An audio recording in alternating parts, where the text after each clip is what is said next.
What's going on, guys? Welcome back to United View. Hope everyone is doing very well. Welcome back to Match View Live. And live we are indeed for Manchester United versus Paris Saint-Germain in pre-season. We are going to be live in Sweden. Yes, this is the Sweden leg of the pre-season tour, of course. We've had a pretty positive pre-season so far in terms of results, in terms of performances, certainly the last two. And today we're looking to see if we can carry that on. So be sure to smash a like on the like button. Be sure to subscribe to United View if you are new. Team news, it's already out. It's already out. We can get up on the screen right there. There you go. That is the Manchester United starting 11 to face Paris Saint-Germain this afternoon. As you can see in goal, Tom Heaton. There is no Senna Lomans today because he is still at Carrington, as we went over during the Trinity and in the match preview as well. Oh, someone's asked me about the bell. I always forget because I'll tell you what, we were rushing around a little bit before we went live. There you go. It's in. We're in. We're sorted.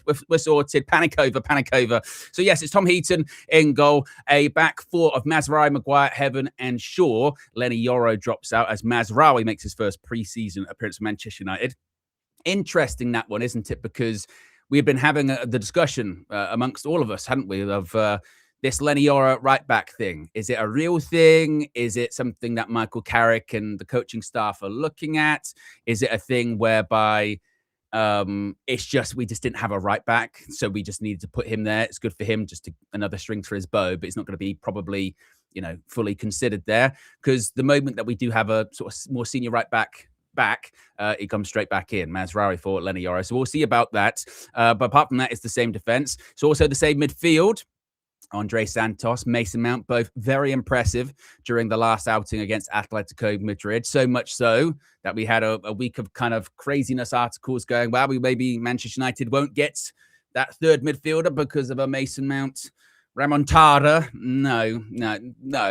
But here's hoping he continues to have a positive preseason. He played 90 last week. The question is, will he play 90 this time? That is going to be an interesting one, isn't it? Because, of course, when it does come to Mason Mount, and if he's going to play that 90 minutes again, and we touched on this yesterday, was it a bit of a message? You know what I mean? Was it a bit of a message from Mount and from the Man United sort of coaching staff going, look, you got to prove and send a message that you can actually play 90 minutes. You are a footballer after all. This is 2026. We've got a lot of games this season. So be interesting to see how many minutes he gets today as well.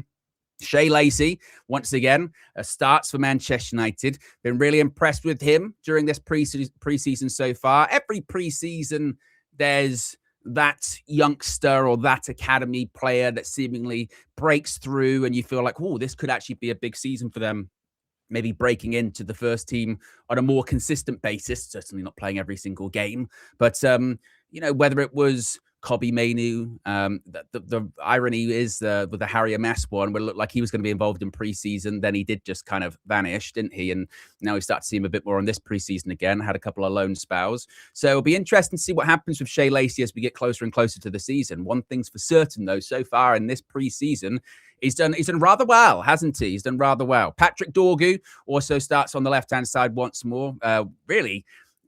We're starting to get into that territory, aren't we, where under Michael Carrick, Patrick Dorgu, he's never played at left back, has he? Granted, he's not played that often because of the injury, but more and more we're seeing that Michael Carrick views Patrick Dorgu not as a left back, but rather as a left winger. And Brian Mbeumo is playing the centre forward role today again. No Benjamin Šeško. He's still recovering from that shin injury.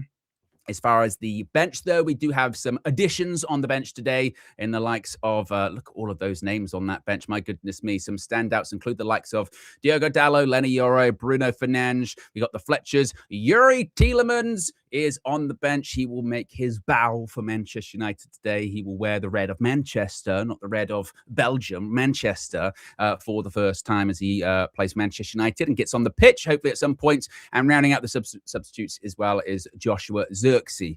Once again, poor Zirkzee just can't really get a start, can he? And every time he's come on, he's done all right. Of course, he did very well in that game against Rosenborg. There's a bit of a disappointment not to see him start last week, wasn't it, against Atletico?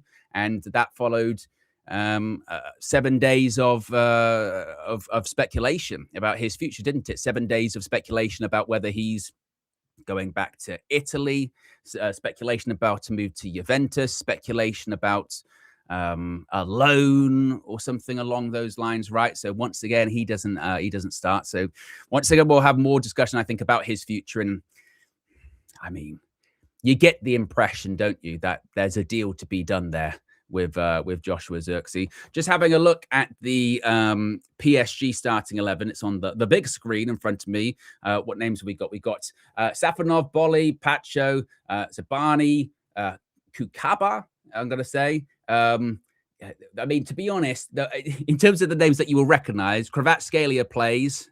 You know what I mean? On paper, Manchester United have put a stronger team out than Paris Saint-Germain, but it's also it's pre-seasoned, isn't it? You know, pre-season. This team's stronger than that team. This team beats that team. Do people care when it comes to the end of the season? No. PSG, of course, they just played their first preseason match. They got absolutely thumped by 3-0. Who was it against? Was it like Mallorca or someone like that? Or have I made that up? Let me double check here. PSG, they played against, yes, it was against Mallorca. It was 3 days ago, and they lost 3-0. So maybe that goes to show you know, sort of the level, the level of players, or the level of preparation sort of stage they are in when it comes to their pre-season. So we shall see. As far as some absences that some people are asking about, Lomans, as I mentioned, he's not here. He's at Carrington, recovering from an illness. Same goes for Mateus Cunha. Unrelated illnesses, apparently. So they'll be back when we travel to Ireland for next week's fixtures against Leeds and against AC Milan in, where's that, Poland, I think. Who else is missing today? Benjamin Šeško still recovering from the shin splints injury. And the other names, Kobbie Mainoo, Marcus Rashford, I think they're due to be back. If not already at Carrington, like over the weekend, they'll be back, I think, on Monday. And then they might be in contention. Probably not against Leeds midweek, but it's that game against Ruben Amorim, isn't it? It's that game against Ruben Amorim. That's the one, AC Milan, that they could be back for. I mean, it's just... I mean, in terms of... I know I've said this quite a lot recently, and it does get a bit boring. So apologies of the whole, you never know what's going to happen. You never know what's around the corner. But if you'd have said, when Marcus Rashford left Manchester United to go on loan to Aston Villa, right? So when was that? Like 18 months ago? Yeah, about, I think, 18 months ago. If you'd have said, right, 18 months' time, Marcus Rashford could come back to Manchester United when Michael Carrick's the manager, and the first game he'll play in a red shirt again will be against Ruben Amorim, AC Milan in pre-season. I mean, you'd have said, "Oh, that is way too." What are the odds? You know, what I mean, what are the odds of that happening? So it just goes to show, like, you just never know what's around the corner, do you? You never know. Football moves so fast, so quickly, and in such strange ways, you know, very, very strange ways, which is why when we get into the season ahead, that's why I have my perception on it like I do, of just, I mean, look, the doom and gloom could be entirely accurate, but, you know, it's like, you know, who knows? Basically, who knows, right? Let me just double check this whole PSG squad at the moment. Let me just double check. Let's have a look. So who they got? They got on the bench, or certainly they got big names back on the bench. They've got Marquinhos, Nuno Mendes, Vitinha. Who else have they got on the bench as well? So certainly they do. They're in this situation where everyone is in a World Cup or an international tournament summer, aren't they? The best teams tend to have the best players, and in an international tournament, not always, but in an international tournament summer, those best players do tend to go quite far in international tournaments. Not all the time, but kind of how it goes, isn't it? And to be honest, you want to look at Paris Saint-Germain's schedule over the last 12 to 18 months. It's been absolutely insane, really. You know, when you think about, obviously they played in the Club World Cup, didn't they? And they've done the Champions League, but this is where they use the League One loophole, don't they? The League One loophole, which is all their good players don't really play in the league. They play in all of those other games. So what was once the PSG curse, or the PSG problem, if you will, we play in such a weak league, how can we compete when push comes to shove. We need to have that kind of, we need to build up that callus, you know what I mean, of playing good teams week after week after week after week.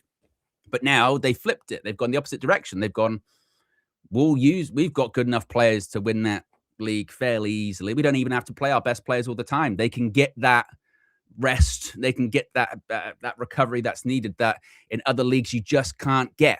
You know what I mean? You just can't get because, if you try to, I mean, how many games did Ousmane Dembele play in Liga last season? Was it something ridiculous like around 50% of games? Someone can correct me if I'm wrong on that one, but it's a shockingly low number. And you just think like that, just at a Premier League club, it just wouldn't fly, would it? Imagine, at Manchester United, it's bad enough, isn't it? At Manchester United's bad enough. Like, look at Mason Mount, he's been here 50% of the time. He's not played. Problem is that's not been rotational luxury. It's just been he's just injured all the time. But there you go. Anyway, we've got sidetracked. As far as what we're looking out for today, obviously, I think a lot of people are excited and looking forward to Youri Tielemans getting on the pitch, seeing him in a started 11, played in 22. Bloody hell, that is ridiculous, isn't it? That is ridiculous. That's so ridiculous. I mean, but I can't. Like I said, I can't get super, super angry at that because I just feel like they legitimately turned a negative into a positive, didn't they? The negative was their league and they turned it into a positive, which was, you go, oh, fair enough. I can't hate on that, actually I can't, because that was the biggest thing. Why would you want to go to PSG Farmers League? You're not going to win anything of substance and you'll play in a substandard of football all the time. Now they just win everything because you don't need to play in that league that much. So, yeah, and maybe that's why PSG is like the perfect club for Ousmane Dembele, right? Because what's his biggest issue was availability and injury issues, muscle-related problems. Let's lower that game time down a little bit, use him when we need him. It's smart. So, yes, but as far as going back to Manchester United, as far as players we're looking at, or I'm looking at today, Youri Tielemans, of course, be interesting to see when he does get on, because Michael Carrick did leave it shockingly long for a pre-season game to make substitutions last week, didn't he? It was like 65, 70 minutes. I was really taken aback by that. So it'll be curious to see if he does the same thing and he's going, look, maybe not everyone in this starting 11. Lomans will come in for Heaton. Bruno will come in for Lacey, but there's a chance. There's a chance that could be close to your starting 11 that plays against Hull on the first game of the season. So maybe he's thinking, look, that team needs to be fresh and ready to go. So they are going to be playing 65 minutes, not the 45, and then change the whole team. Or today, because he's got more options available to him than he did previously, more senior options available to him than he did previously, as in the likes of Dalot, Bruno, Tielemans, because they've just come back. Maybe they do come on at halftime, get on at halftime because you need more minutes. So maybe it's an availability thing. Maybe it's an availability thing as well of which senior players he has available to him and what their specific schedules are as we get closer to the beginning of the Premier League season as well. Let me get the super chat from Tom. Is this going to pop up on the screen? Is it? Oh, God, put this link back in. Wow. It's the we're upping the levels here at United View. We're upping the levels, and we've got some new graphics, some new software. This is like the first match view we're doing them with. And some of the stuff doesn't technically work because it's not a proper competitive game. That's the annoying thing with preseason. You want to test things, but you can't really test them because you can't. you can't test some of the preseason stuff because it's specific to the Premier League. But Tom says, there we go. Let me move you over here, Tom. Says £45 million goalkeeper would be a good Trafford. 45 million goalkeeper will be a good Trafford signing this year. Are you saying that James Trafford will be a good signing this year? Is that what he's saying for where he end up going? Leeds, was it? Do you know, in fairness to him, yeah, he handled, I think, what he handled the circumstances, what happened to him last year fairly well. Because if I was him, yeah, I'd been livid. Imagine you get your move to Man City in a World Cup year and you're like, look, I'm good. All I've got to do is play this season for Manchester City. All I've got to do is play this season for Man City, and I'm going to the World Cup. Well, not going. I'm playing in the World Cup. You know, I could take Pickford spot or something, and then had a shaky couple of games. In comes Donnarumma. What are you going to do? So sit there for the rest of the season, pal. So yeah, but in terms of the price, it's. I mean, it's laughable at this point, isn't it? I mean, hearing those rumors about Reinders going, maybe City making a profit on him. How? What was he done to make a profit on him, right? So I don't know. I mean, the thing is, it's a bit like you know, with the World Cup over the summer, and they were saying like the problem was when there was one sort of whiff of sort of interference or sort of corruption when it came to the World Cup in the summer, then it sort of, as I said, it sort of taints the whole. It taints the whole supply, if you will. One bad apple can spoil a bunch. You know what I mean? So when it comes to Manchester City, because of the legal situation that they are in, why should anyone believe any figure related to them in terms of like finances? You wouldn't, would you? You know, they got 100 and, was it 15, 16 charges hanging over their heads, which still was not resolved, by the way. Where's going on with that? So, yeah, the likelihood is, look, that's what they always do. But also at the same time, I think you do have to be a little bit cautious, don't you? Of tell you what, man, look at City. They're flipping those players. They do it great. It's also the same City that are in a legal case at the moment for alleged financial impropriety. So I don't know if they're the best example of tell you what, they know how to sell. Wow, yeah, they might know how to do a lot of things. a lot of things. Even I go back that Erling Haaland deal to this day. I don't know if people really know, myself included, or anyone knows what the actual figures involved in any of that stuff was, because yeah, there was a lot of numbers thrown around to this day. Like you have people that would say that it's what was it? The release clause was just over the release clause, and then you know agent fees and whatnot. Yeah, exactly. And also look at Chelsea. I mean, how many times have Chelsea broken rules or been in very close to breaking rules, and then suddenly it kind of just sort of disappears? You know, and then I saw a graph the other day that said that Chelsea's net spend is actually shockingly good over the last season or two, and I'm like, well, what? Isn't that the same Chelsea that a year or so ago? Very.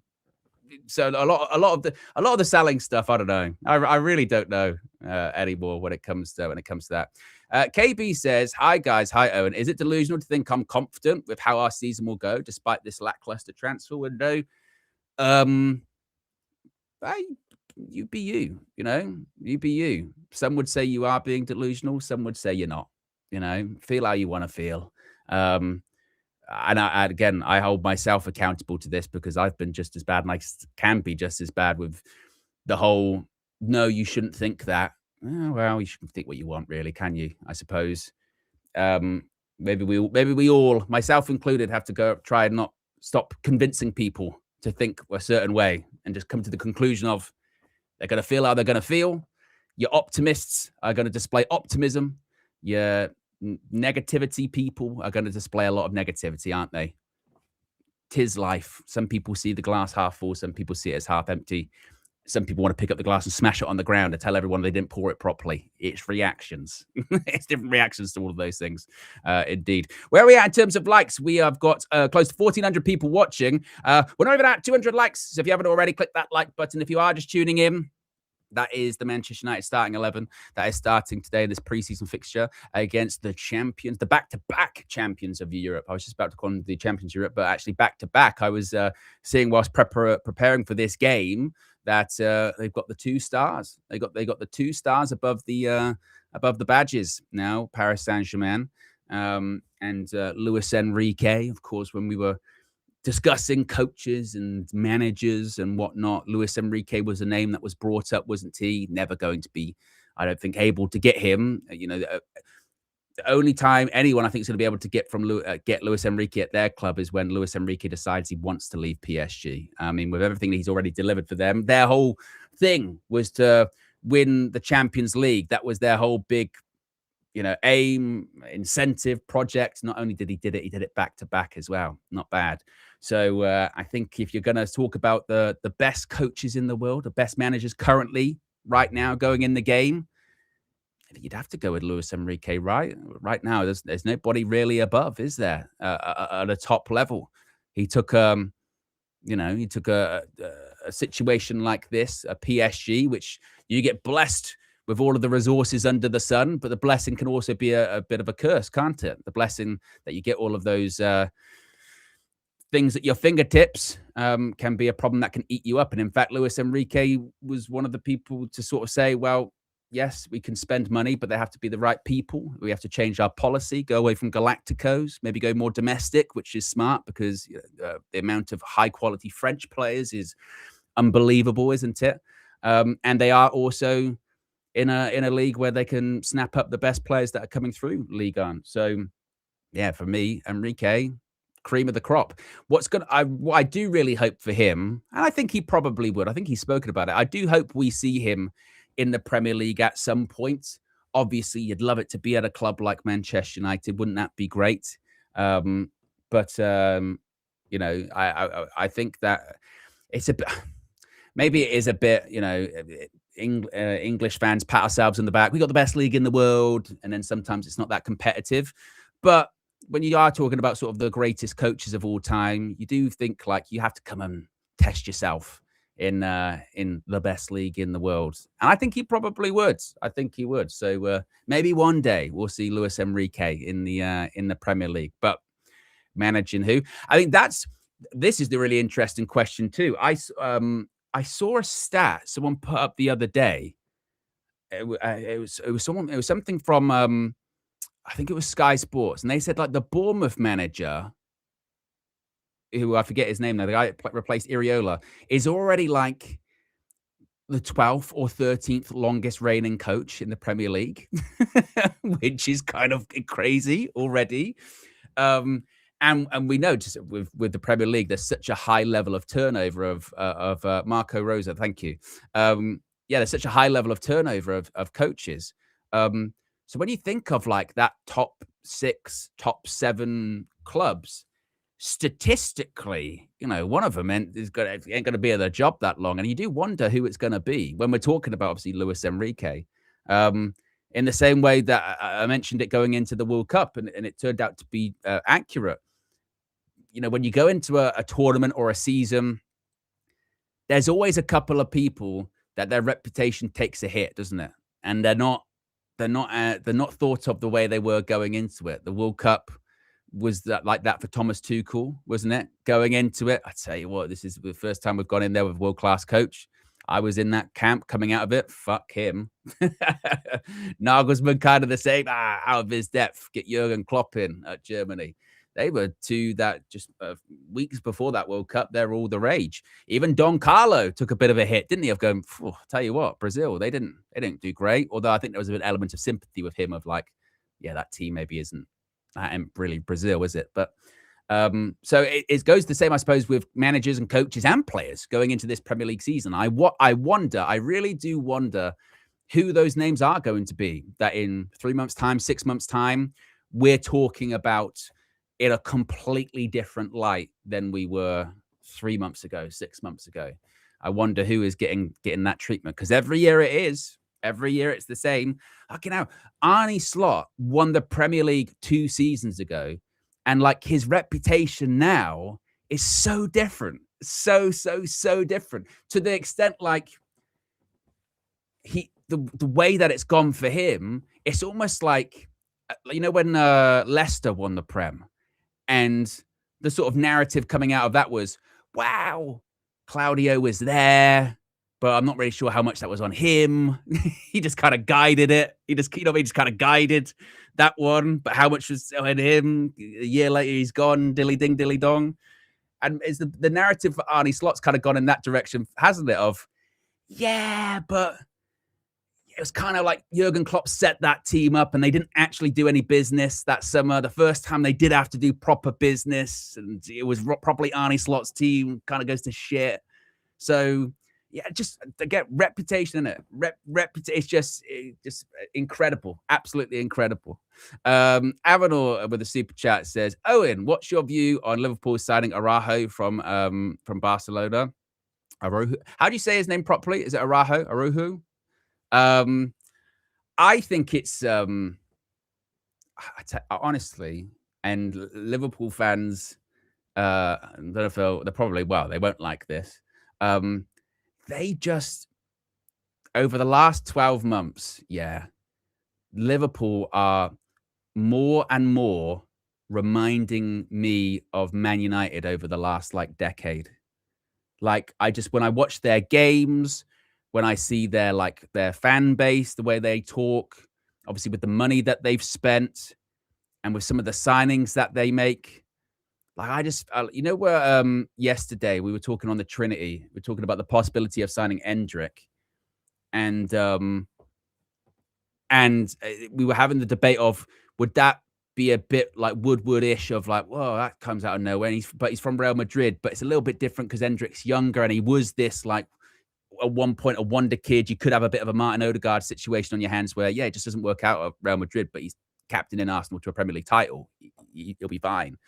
But Liverpool, they just, I don't know, a lot of money and not a lot to show for it, it feels like. And I think to myself, I'm I wonder what the reaction would be if Man United signed him on loan from, just randomly out of the blue from Barcelona.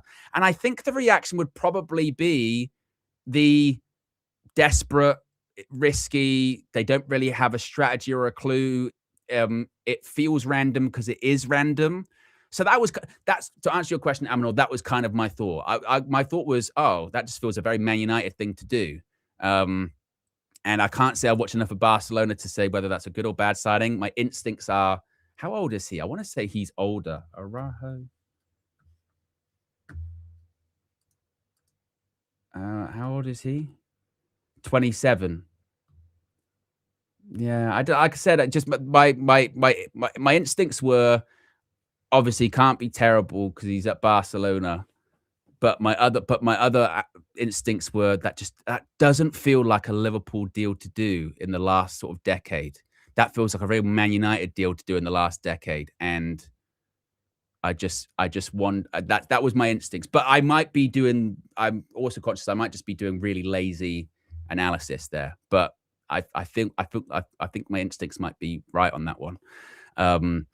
So yes, but we're entering in that territory of the window, I suppose. We did mention this the other day, didn't we? Talking about as we get towards the end, you'll start seeing those loans. But yeah, it was just odd. I can't imagine Liverpool fans would be thrilled at that one. I just can't. But do you then get into what we were discussing on the Trinity, which is when KG mentioned, let's say we get Sanderberg and who else was it? Was it Robinson? He said, would you be happy with that? And it was well, and I think him and Flex were saying, yes, they would, but it's kind of mixed because you're happy that you got a player through the door, but also it's not, let's be honest, it's not the player's level of quality you were thinking, pre-window or during the winter. And I think that'd be the same for Liverpool. I think Liverpool, not a Liverpool fan, obviously, but I feel like it would be a case of if they lose Konate because he goes to Real Madrid on a free, would they think, oh yeah, don't worry, we're going to get in to replace that name that left. We're going to get in Araujo from Barca on loan. Doesn't feel very strong planning, does it? Red Baron says, I do think signing too many players can upset the balance of the team. It's difficult because I understand we're short this year, but might just be slow. Well, certainly. And again, that's when things get stretched a bit too much, don't they? I think you're right. You don't want to, when you try buy a whole new 11 or a whole new squad, it can disrupt the team. But I don't think that's what people are asking for this summer. I do think there is an aspect of, and this is why, unless you are a Man United fan, I don't think you kind of understand what it's like sometimes, especially nowadays with just the sheer volume of information. I do think there is an element of the journos expected it to go one way this summer, and so did the fans. And then once the journos said they thought it was going to go that way too, that's really enhanced already high expectations of what was going to happen this summer. And it's not gone out like it's not gone that way. And a lot of people are just really frustrated, and I don't blame them. I don't blame, not frustrated, but I think maybe concerns that are manifesting through frustration, shall we say, in frustration. But I also do think that a bit like that Liverpool deal last night, although it's probably not the best example, those deals can happen where we don't see them coming, and there is still time to go. But in an ideal world, we'd be playing this preseason friendly with the majority of all of our signings done. But that's Manchester United for you. Some people are saying that Ruben Amorim lost again. Is that true? Let's have a look. Oh, they lost 3-0 to Chelsea. Core blimey. Fuck. Have they actually won a game in preseason yet? They drew against Inter. They drew against Celtic. So they haven't. So Ruben Amorim goes into that friendly against Manchester United with 0 wins. But the game's getting bigger.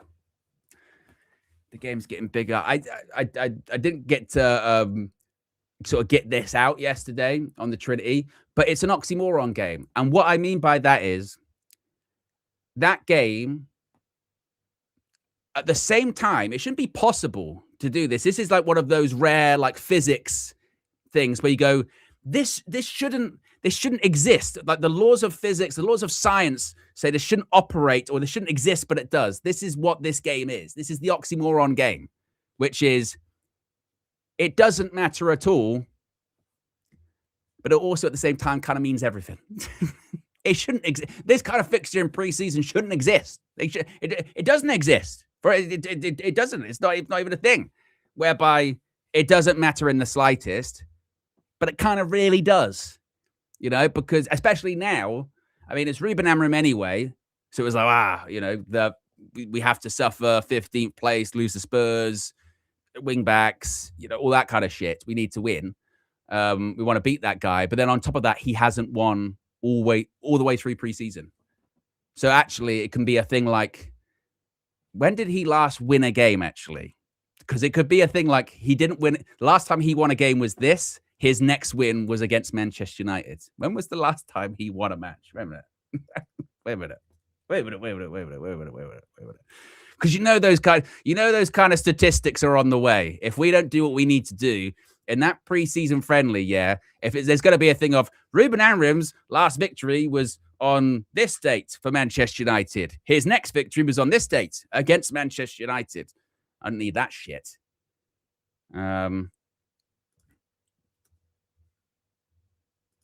So what was his last game? I forget. It was right at the end of the year. Right at the beginning of the year, he got sacked, didn't he? Or he left, whatever you want to call it. Where are we at? January. So that was... It's not even just the last game he had. It was the last game that one. The last time he won was Boxing Day. Yeah, it was Boxing Day against Newcastle, 1-0. Patrick Dorgu. That was the last time, unless I'm mistaken, Ruben Amorim won a game of football as a coach. He's yet to win another for AC Milan so far. His next game is against Manchester United next weekend.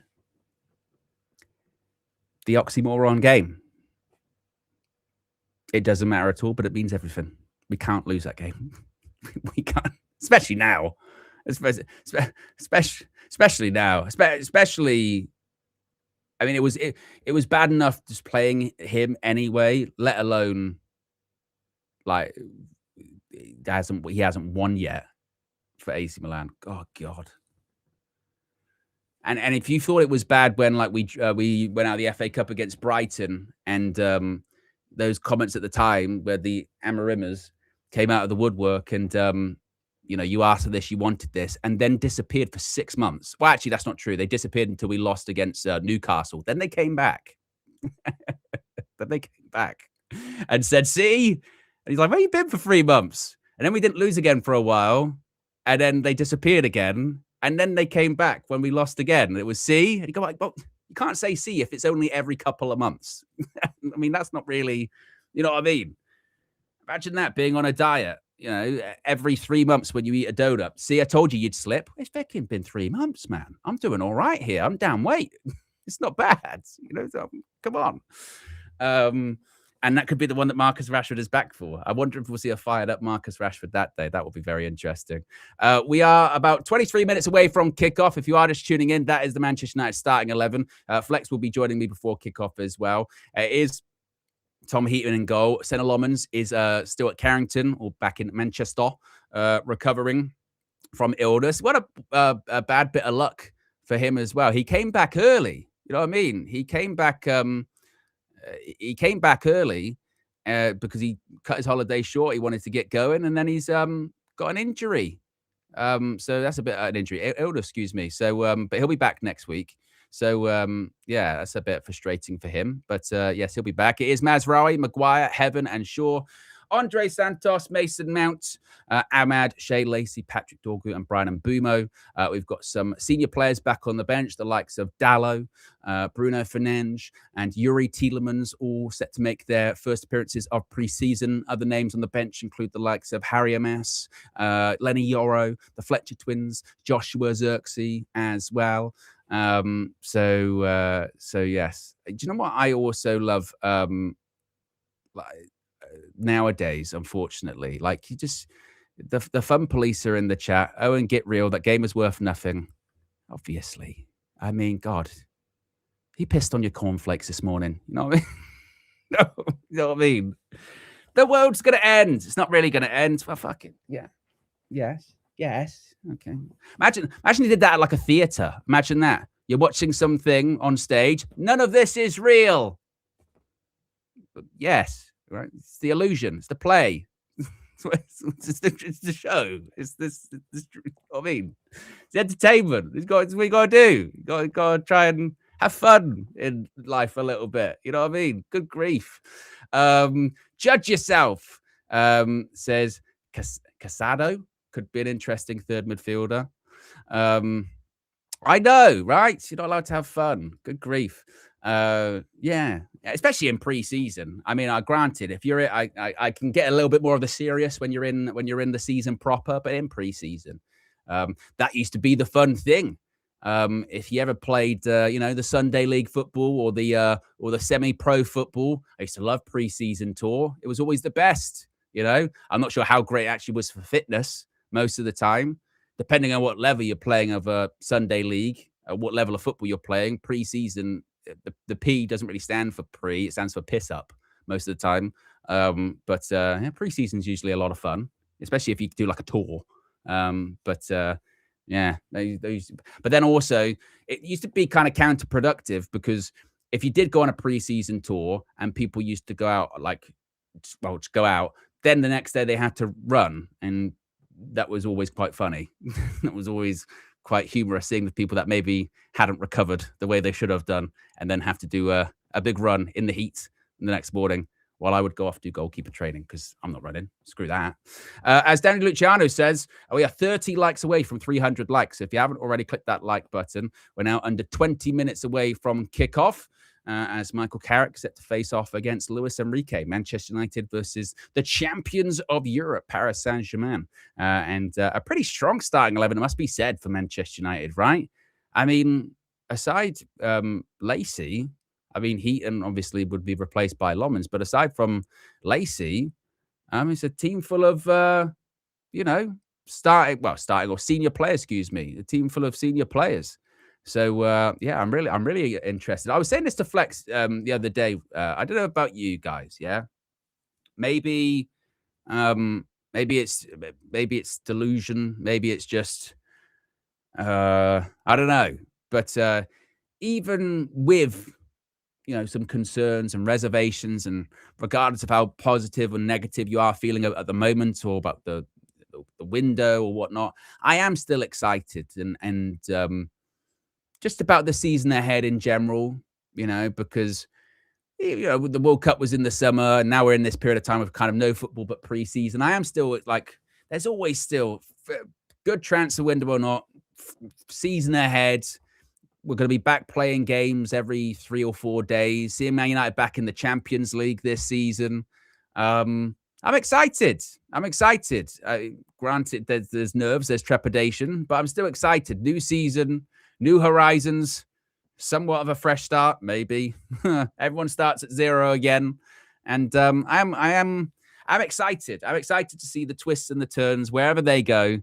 Hopefully, they won't be too bad for us, but tis football, tis life, tis sport. Amador says, Owen, what's your favorite food? Mine is asnatias. Less of a food, more of a drink, that one, but I get your point. What's my favorite food? And to be honest, if that is your favorite food, Amador, then you've been starving, haven't you, for the last 12 months, maybe. Although I wonder if they'll do the same thing that they did last season. Make no mistake, first Premier League title in 20 plus years. Huge congratulations to them. But what cannot be overlooked, is they fell into the same trap that Liverpool did a few seasons prior, which is it got to like January, February time, maybe sort of Feb, March time, and they start doing the talks, don't they? Of we're going to win the treble, we're going to win the quadruple, like it's a real thing. We shouldn't play it down. We're going to do this, all that kind of stuff. And very few pull it off. Very seldom does it happen. Remember Liverpool not so long ago? They were going to do the quad, and then they didn't end. What they end up with in the end, was it like an FA Cup or I forget what it was. So yeah, it'll be interesting to see what they do this season. See if they can kick on. It's one thing to chase. It's another thing to defend, isn't it? It's one thing to win it. It's another to keep it. That's really the challenge. And they've been the criticism of Arsenal over the last several seasons is that they have been close. So are they gonna be good defending champions? Are they going to be like a Liverpool defending champions? Are they going to be like an us defending champions when we last won it and the next season what happened? Or are they going to be like an us defending champions in the mid-2000s where we'd always go back to back? No problem. No problem. Easy. Not issue. So, it'll be interesting to see what happens with them this season. But as far as favorite food, do you know what? I don't have one, Amanor. And I tell you why, it's a good reason, is because I ruin it for myself. And what I mean by that is, if I like a food or a meal, or really anything really in life, I will then do it to death. I will say if I've got a favorite meal, then I'll just keep eating it over and over and over again. Then I'll hate it. And then I'll go, I hate that food. Same with like a TV show. TV shows are a little bit different because they get quite comforting, and some of them you can't get bored of. But some of them you can. But yeah, I'm honestly, I'm terrible for it. Stuff like that. I go, I really like this. Drinks, I do that as well. I find a drink that I like, and I'll just drink it, and then I'll be like, I hate that. Well, of course you do. You've had it over and over again. Songs, I do it with songs. I love that song. Play that again. I'm like Jey Uso. Put it on repeat and loop it with the one, so it carries on and on and on and on and on and on and on and on. And then, I hate that that song. I can't stand that song. Rubbish. So, yeah. So I can't answer that question, Amador, very well. It's it's probably a character fault. She probably need to figure that one out, don't I? I tell you what, we also need to figure out, hitting the like button, because we're 8 away from 300 likes. If you haven't already clicked the like button, we're 14 minutes away from kickoff. And actually, I should make sure that I've got everything set up the way that it should be set up. As I mentioned, we're using new stuff today, and I'll make sure that it's all where it should be. It's very exciting, the new stuff that we've got, I must say, because we've got it won't work today, but in the season coming up, we've got a lot of stats, real time, or as close to real time as you can possibly get. I think the same goes for the scoreboard. Not today, but in the future. With badges and all that fun stuff. So Josh Media, graphics guru, visual ninja, he is upgrading. He is working in the background. He's like the Flash in the background, you know, where you can just see this sort of stream of lightning all over the place. That's him. He's like Jim Carrey and Bruce Almighty. You know, when he's answering the prayers on the computer like that, that's him all the time. He never stops. I don't know how. So he's working on things in the background as well. So yes, we got some exciting stuff. And also actually, when the game kicks off, I'll tell you what as well. The desk will come up. The desk will come up when the game starts as well. This is exciting for the season too. They're not set up for it to use today, but I've got some wireless microphones now. So when in the season, when the game is going on in those big moments, those Champions League nights, this desk will be up.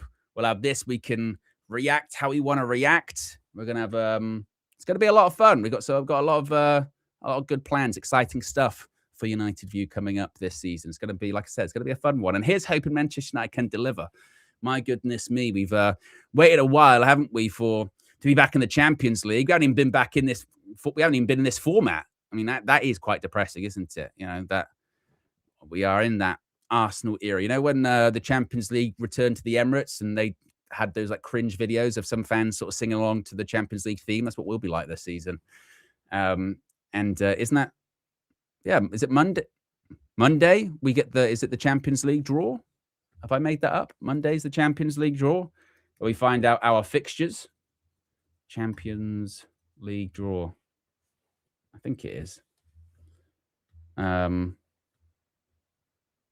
Yeah, takes place. Oh, or no, maybe not. August 27th. Maybe that's not true. That was the one for the playoff things. 36 teams will be competing. What pot are we in actually as well? Are we in pot 1? No, we're in pot 2, aren't we? We're in pot 2 with Borussia Dortmund, Roma, Sporting Lisbon, Aston Villa, Porto, Club Brugge, Real Betis, and PSV Eindhoven. Teams in pot 1. PSG, who are playing today. Bayern Munich, Real Madrid, Liverpool, Inter Milan, Man City, Arsenal, Barcelona, Atletico Madrid. And of course, you can't play teams from your own country in the opening in the league phase, can you? So that rules out quite a few pot 1 clubs, doesn't it, really? Yes. So when is that again? The actual draw? Scroll down. When's that? I don't care when the final is. The final's going to be. Oh, it's going to be in the Metropolitano. Lovely stadium. That is a lovely stadium, isn't it? When was the last time? Can anyone name the last Champions League final at the Wanda Metropolitano? Anyone in the chat? Anyone got some knowledge? It was a terrible one. It was a rubbish final for several reasons, but in general, it was also just a terrible Champions League final. Yeah, what does it say? I think they said August the 27th, so we've got to wait a while until we find out our fixtures, what they can be. Kickoff's going to be in 10 minutes time, by the way. Big up Suleiman. Yes, in the chat, it was Spurs versus Liverpool. What a terrible Champions League final that was. Not only for the fact of Liverpool winning, but also just a terrible game. Just awful game of football, wasn't it? Mo Salah penalty, and that was it. Very early on. What a disaster. Can see some of the fans there already in the stands ahead of this one. Of course, kickoff is now what? That's 9 minutes away, kickoff is. And actually, you know what? I'm going to switch back to here just so I make sure that I've got everything as it should be. Because, no, me, I'm sure I've got something wrong. Right, so the scoreboard's up there. Right, I've got that ready. Like I said, we are using the new software this time. Usually, basically, what will happen to give guys a little bit of a peek behind the curtain for the season ahead. So all of this is going to like work automatically, and there's going to be like badges next to these as well. And then hopefully, again, won't happen today, but hopefully we'll have stuff like here with stats on and all that fun stuff. So Yeah, it's gonna be exciting, upgrading. But like I said earlier on, the annoying thing is you just can't. You don't get stats for preseason games, so you're kind of stuck as you are. So yeah. But yes, I can see the fans there. I hope. I wonder what the actual the attendance is like today, because that has been a bit of a point of discussion, hasn't it? About preseason so far has been for all of the chatter about tickets and how many have been sold and fans getting priced out. Is that a problem?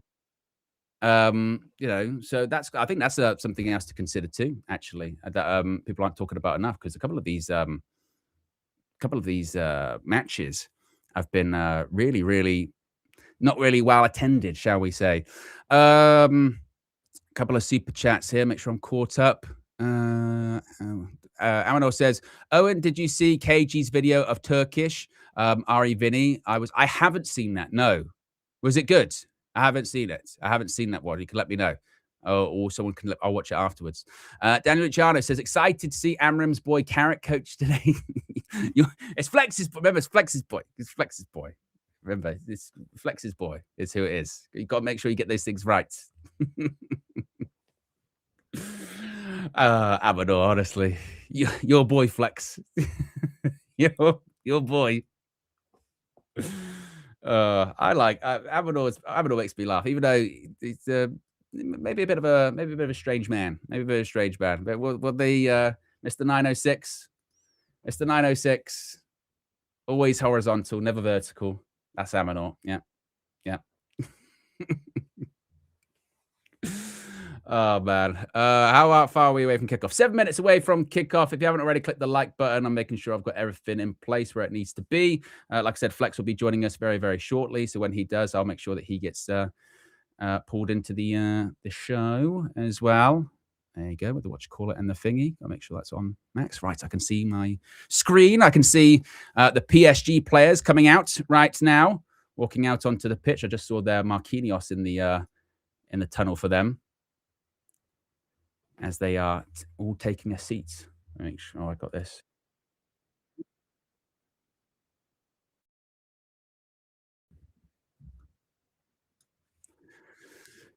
As there he is, Marquinhos on the bench of Paris Saint-Germain.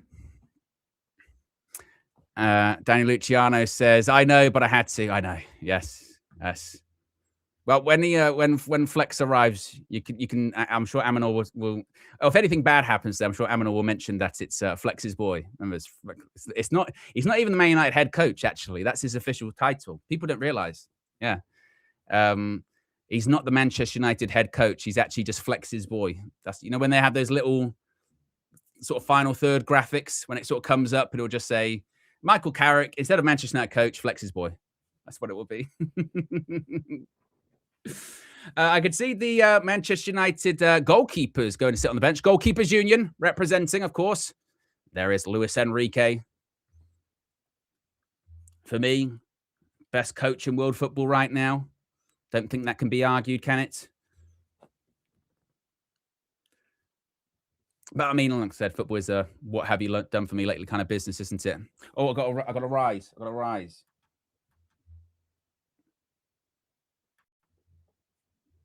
Here we go. We're rising. Got to move this. Here we go. Watch out, Asher. You're going to get run over.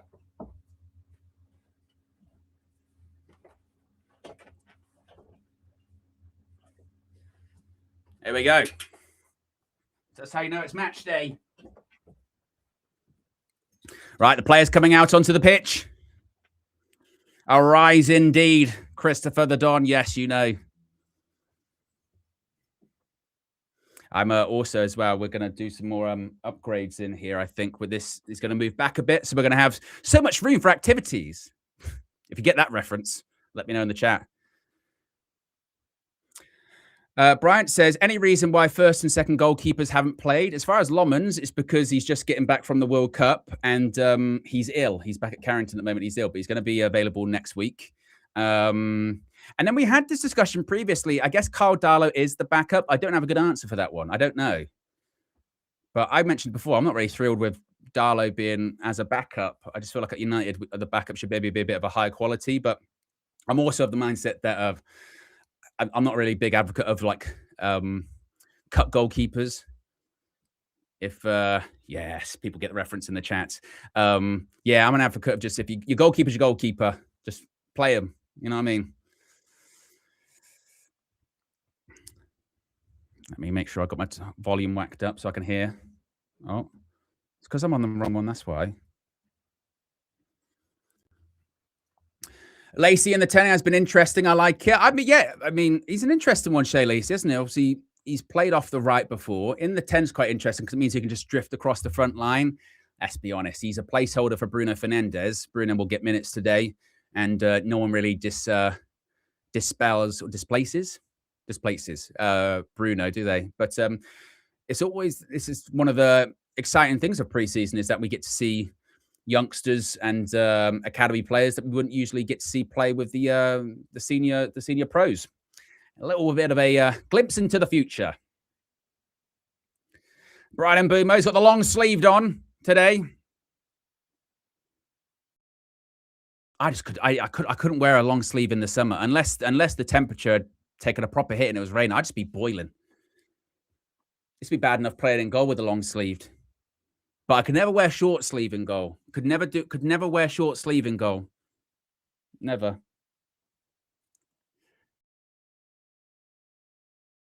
Like I had this bit of like this kind of weird theory for a while that if you wore short sleeves and you played in goal, you weren't that good. And there was only a couple of exceptions to the rule, like Buffon. But then there were some other goalkeepers that wore short sleeve shirts, and they were good. So I was like, oh, maybe it's not really. It wasn't really that.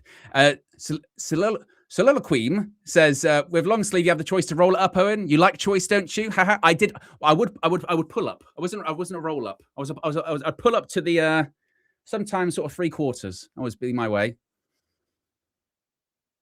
It was all very meticulous. The pre-match prep, which I suppose shouldn't be much of a shock considering, you know, the stuff like that's not the camera angle for the whole game. I hope not. Fuck that. I can't see the pitch.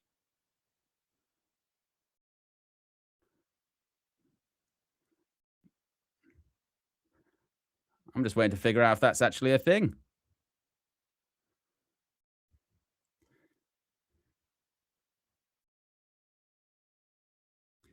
Wow.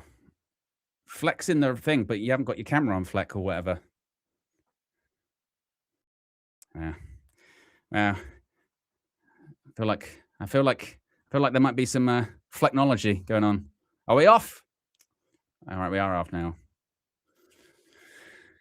We're underway. It is Paris Saint-Germain. Well, Manchester United versus Paris Saint-Germain. And of course, they did their usual tactic. Go long straight away. Kick it straight into the corner.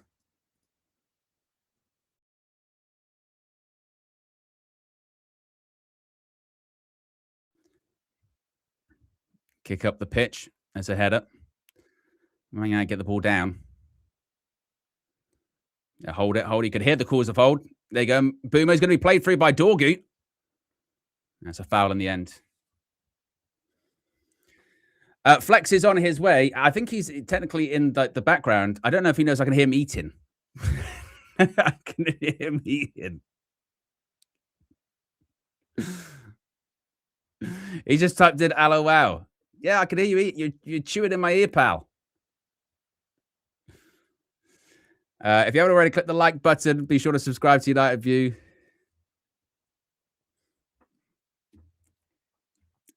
Look at this guy. Look at this guy. So it's not in street. I sent him. He's gone full KG the comedian. I tell you what, Cop. I was just thinking the same thing. He has gone full KG. Didn't check it. He didn't check his messages. You know what I mean? He didn't check his messages. I sent him the links. You know what I mean? Terrible.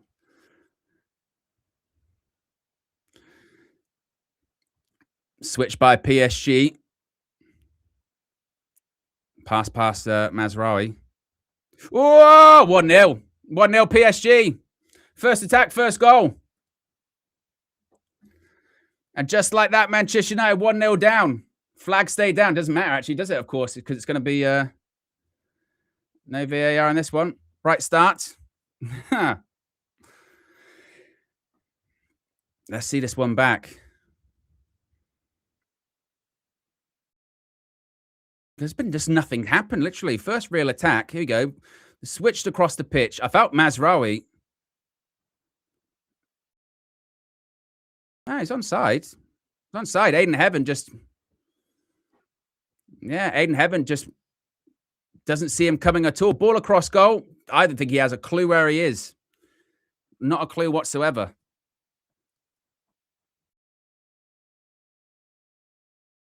Well, look, this is what happened. It's pretty much, I mean, what happened against Atletico Madrid last week, wasn't it? Was it last week? It was like 5 minutes in. This time it's 2.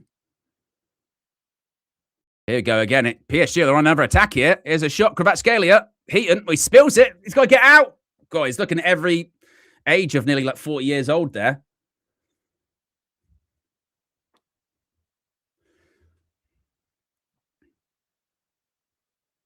But like I said, that's a better pass. Lacey, that's a great pass, but Mazraoui. Step over. Ahmad.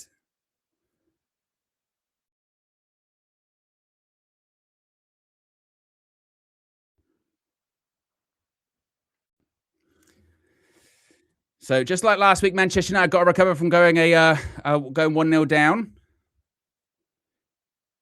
which it's, you know, we were saying earlier on about how about the Amorim thing. We were sort of saying they sort of disappeared, and but then when we occasionally lost, they would come back.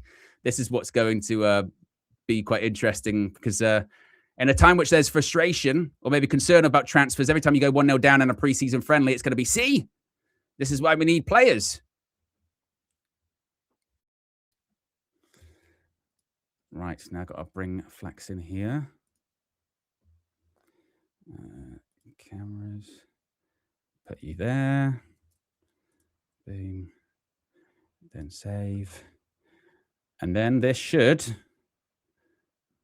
just like this. Flex should appear. There you are, Flex. You're here. Am I there? I can't, yes. But I just can't see you. I can't see. I can only see in the back end. I can't. Basically, I tried to watch the video, but it doesn't work. It doesn't play that video you sent me for some reason. Anyway, I'm here. I can see Owen very delayed, so I'm not going to look on there. I'm just going to listen to you. It's a bit mad. Oh, well, what about the... What video? Yeah, you know, you sent me a video earlier. Oh, that was about something. Oh, that was something completely. Oh, that's separate. Nothing to do with this. That's nothing to do with this. No, nothing to do with this. So why?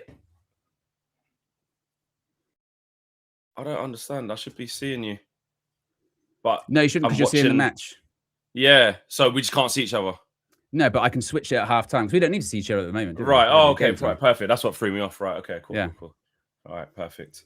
Let me turn that down. That was a foul throw. Hello, everyone. Good afternoon. Good afternoon. Apologies. 1-0 down. Lovely. Yes, 1-0 down. First PSG attack. I mean, like I said, very similar to kind of last week. Not in so much of the goal, but against Atletico, went down very early for their first attack. And then after that, we kind of dominated the game. Not so much this time, because, of course, PSG, we know what they do. They just keep the ball, which is what what they do now. Whether it's kids or not. Exactly. I did see that goal we just conceded just as I was sorting my stuff out. Aiden Heaven sort of going to sleep. I saw that. Couldn't recover quick enough, could he, with the guy just behind him? And I was also thinking about you know, playing against Kvaratskhelia today. You know, who's going to be up against him? Mazraoui. So yeah, let's see how we do. Mazraoui, first minutes of pre-season, of course. Lenny Yoro now back on the bench. But then a lot of these players, especially the players that just come back, they need time, they need minutes. They're going to be maybe the rustiness that the players a couple of weeks ago had. You know what I mean? So yeah, from them, they're going to be starting from zero. I'm just looking at the team that PSG have got out. See what they're saying. All right. They got a lot of senior players on the bench. They got a lot of senior players on the bench. So Kvaratskhelia in there, Pasho in there. All right, cool. Yeah. Mbai's good, though. Oh, that's one he scored. All right, cool. Well, let's get back in it, boys. Come on. Shay Lacey in the 10, or is that Ahmad on the right? Okay. Let's go, Shay. Oh, well done, Shay. Well done. Okay. Well done, boys. Let me turn this commentating down. It's a bit loud. Oh, I can turn that down for you. Oh, yeah, I can't. You got, yeah, it's a little bit. It's a bit like DJing, listening to all the different sounds at once. Do you know what I mean? So our team, basically like a as you were vibe, isn't it? Really, apart from Mazraoui. Yeah, pretty much. Mazraoui in. It's more the senior players have just come back onto the bench, really. Lomans and Cunha still back at Carrington, same as Sheshko. So it's kind of, really as you were. Interesting. Don't mind that. And that, because, you know, with all the guys back, you're thinking, how much is Carrick going to change it? But he's going with the guys who got the rhythm. You know, he's going with the guys who are playing, which is why leading up to that game, well, it's still 2 more games after this, but leading up to that first game of the season, we'll see who's got the momentum. Whoa. What's he doing there? Whoa. He's going like this. Carry on holding it. Well, I can't see you, remember? He got like dartitis, you know, when they can't let go of the dart, or what they call it in golf, the yips. Oh, Harry, no. Oh, he's fired down. Oh, I should have went the other way. Yeah, that was your first pass there. Oh, he did well there, Heaven. That's the way he should have went first time. Set. Oh, ref. That took your time. Good grief. Linesman had to help him. He's giving him a throw. He's getting a throw, mate. Really? Not even a, yeah, he's giving a throw. It's not even a foul. It's definitely a foul. Ref. Ball didn't even go out.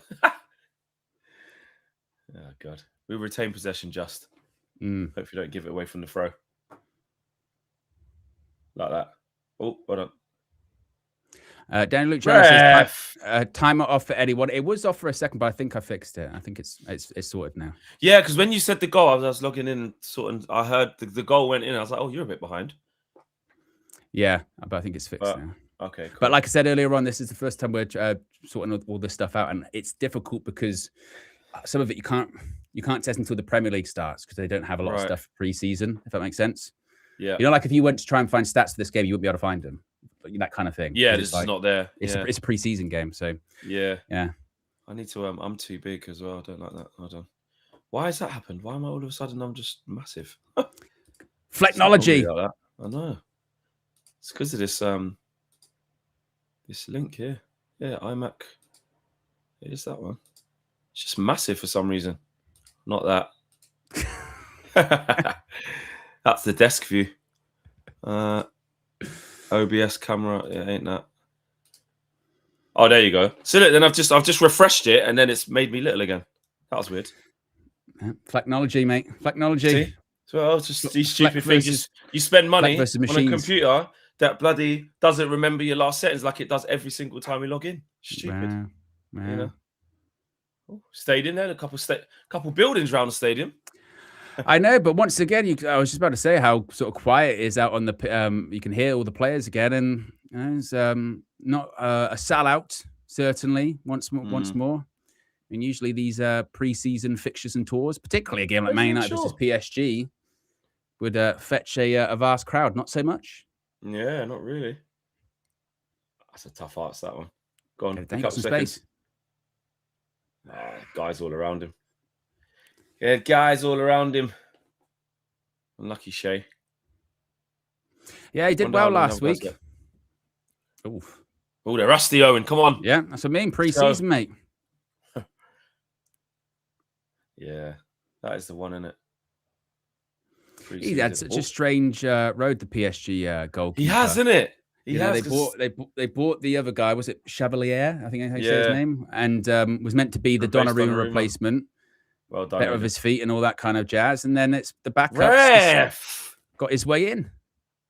Yeah, won the Champions League. Not bad. Yeah. Without having to make a save or, you know. The thing is, if you try and play in those central areas, PSG, they'll just surround you.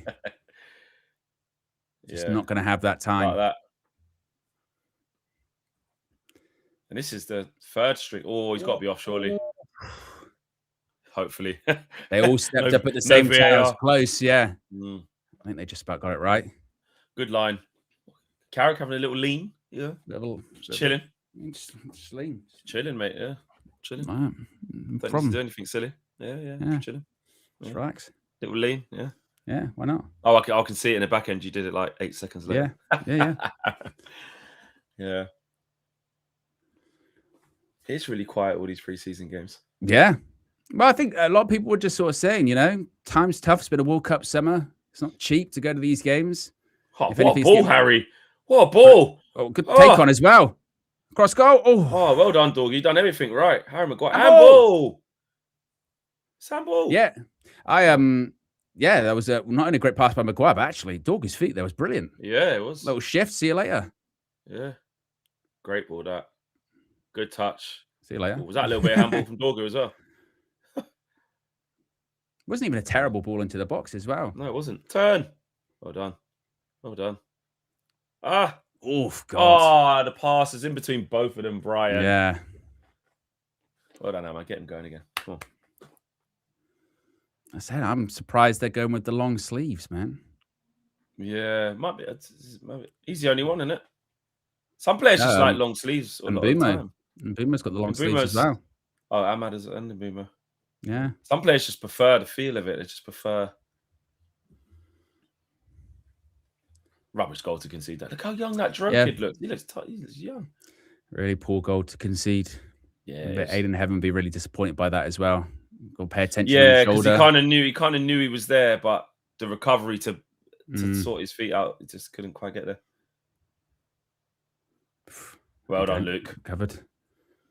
Santos always passing forward. Just about to say, I want to see him get on the ball a bit more. I haven't really seen him in this first 13 minutes. But is he going to have a lot of time? That's the question. Yeah, because even though it's the Resis, per se, they're going to play in the same way. They're going to, you know what I mean? Yeah. Well, yeah, Luis Enrique's not going to allow any standard to drop, is he?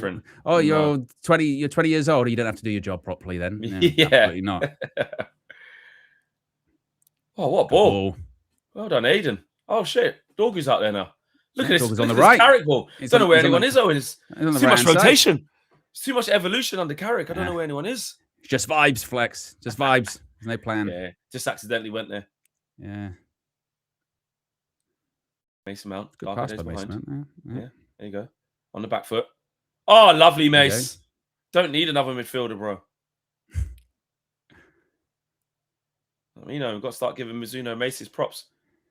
Question is, I was just about to say, if we're going to cross the ball into the box, there's not a lot of height in there. You notice there is the tall giants of Dorgu, Ahmad, and Mbumo. Hey, we haven't got a lot of height.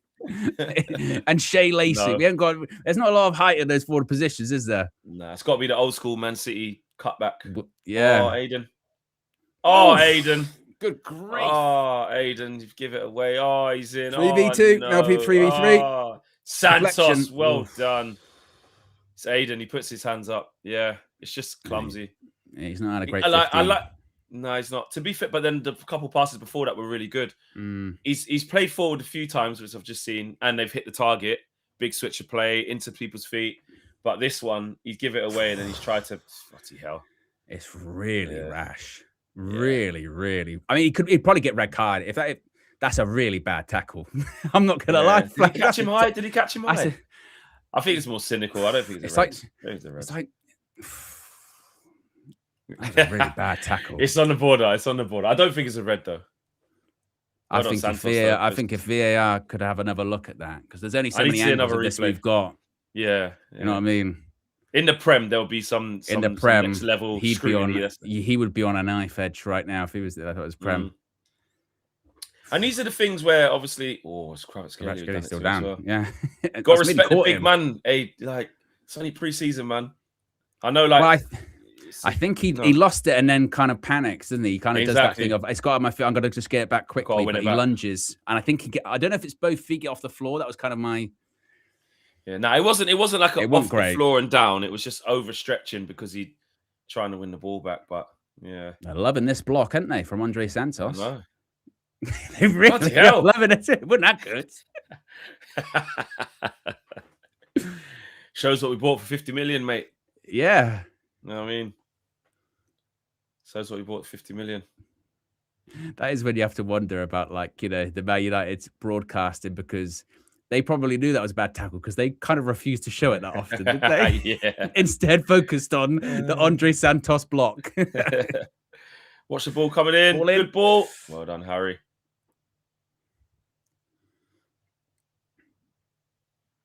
Well done. There you go. Break. He moves like Foden, Lacey, man. I just go. Where he takes the ball. So many guys around him. Support. Where's your support? Well done. That's all he could do. They get back fast, boy. Yeah. Jesus. Well done. All right, settle that's down the now. Problem with not having that, like, that height in the boxes. You've always got to work it, or like you said, drive low crosses, isn't it? You can't just get into that area and just be like, I've not got a lot on. Let me put something in the box to see if Šeško can get on at the end of it. No, you just don't have that option, do you? It's not that at all. Bumo's gave it away a couple of times last time he's had it, just needlessly. Well, I tell you what, Bryan Mbeumo, we mentioned it last season, kind of it's been evident somewhat this season. I say he's kind of, what was it, the bozo gene recovery.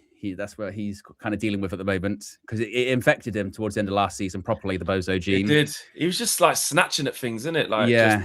He was getting into good positions, but... Well, it was that penultimate game with Bruno. Was it Bruno? And it was like the amount of chances he missed. You know what I mean? In that game. I forget which game it was. It was Old Trafford, wasn't it? Oh, Santos. I like it.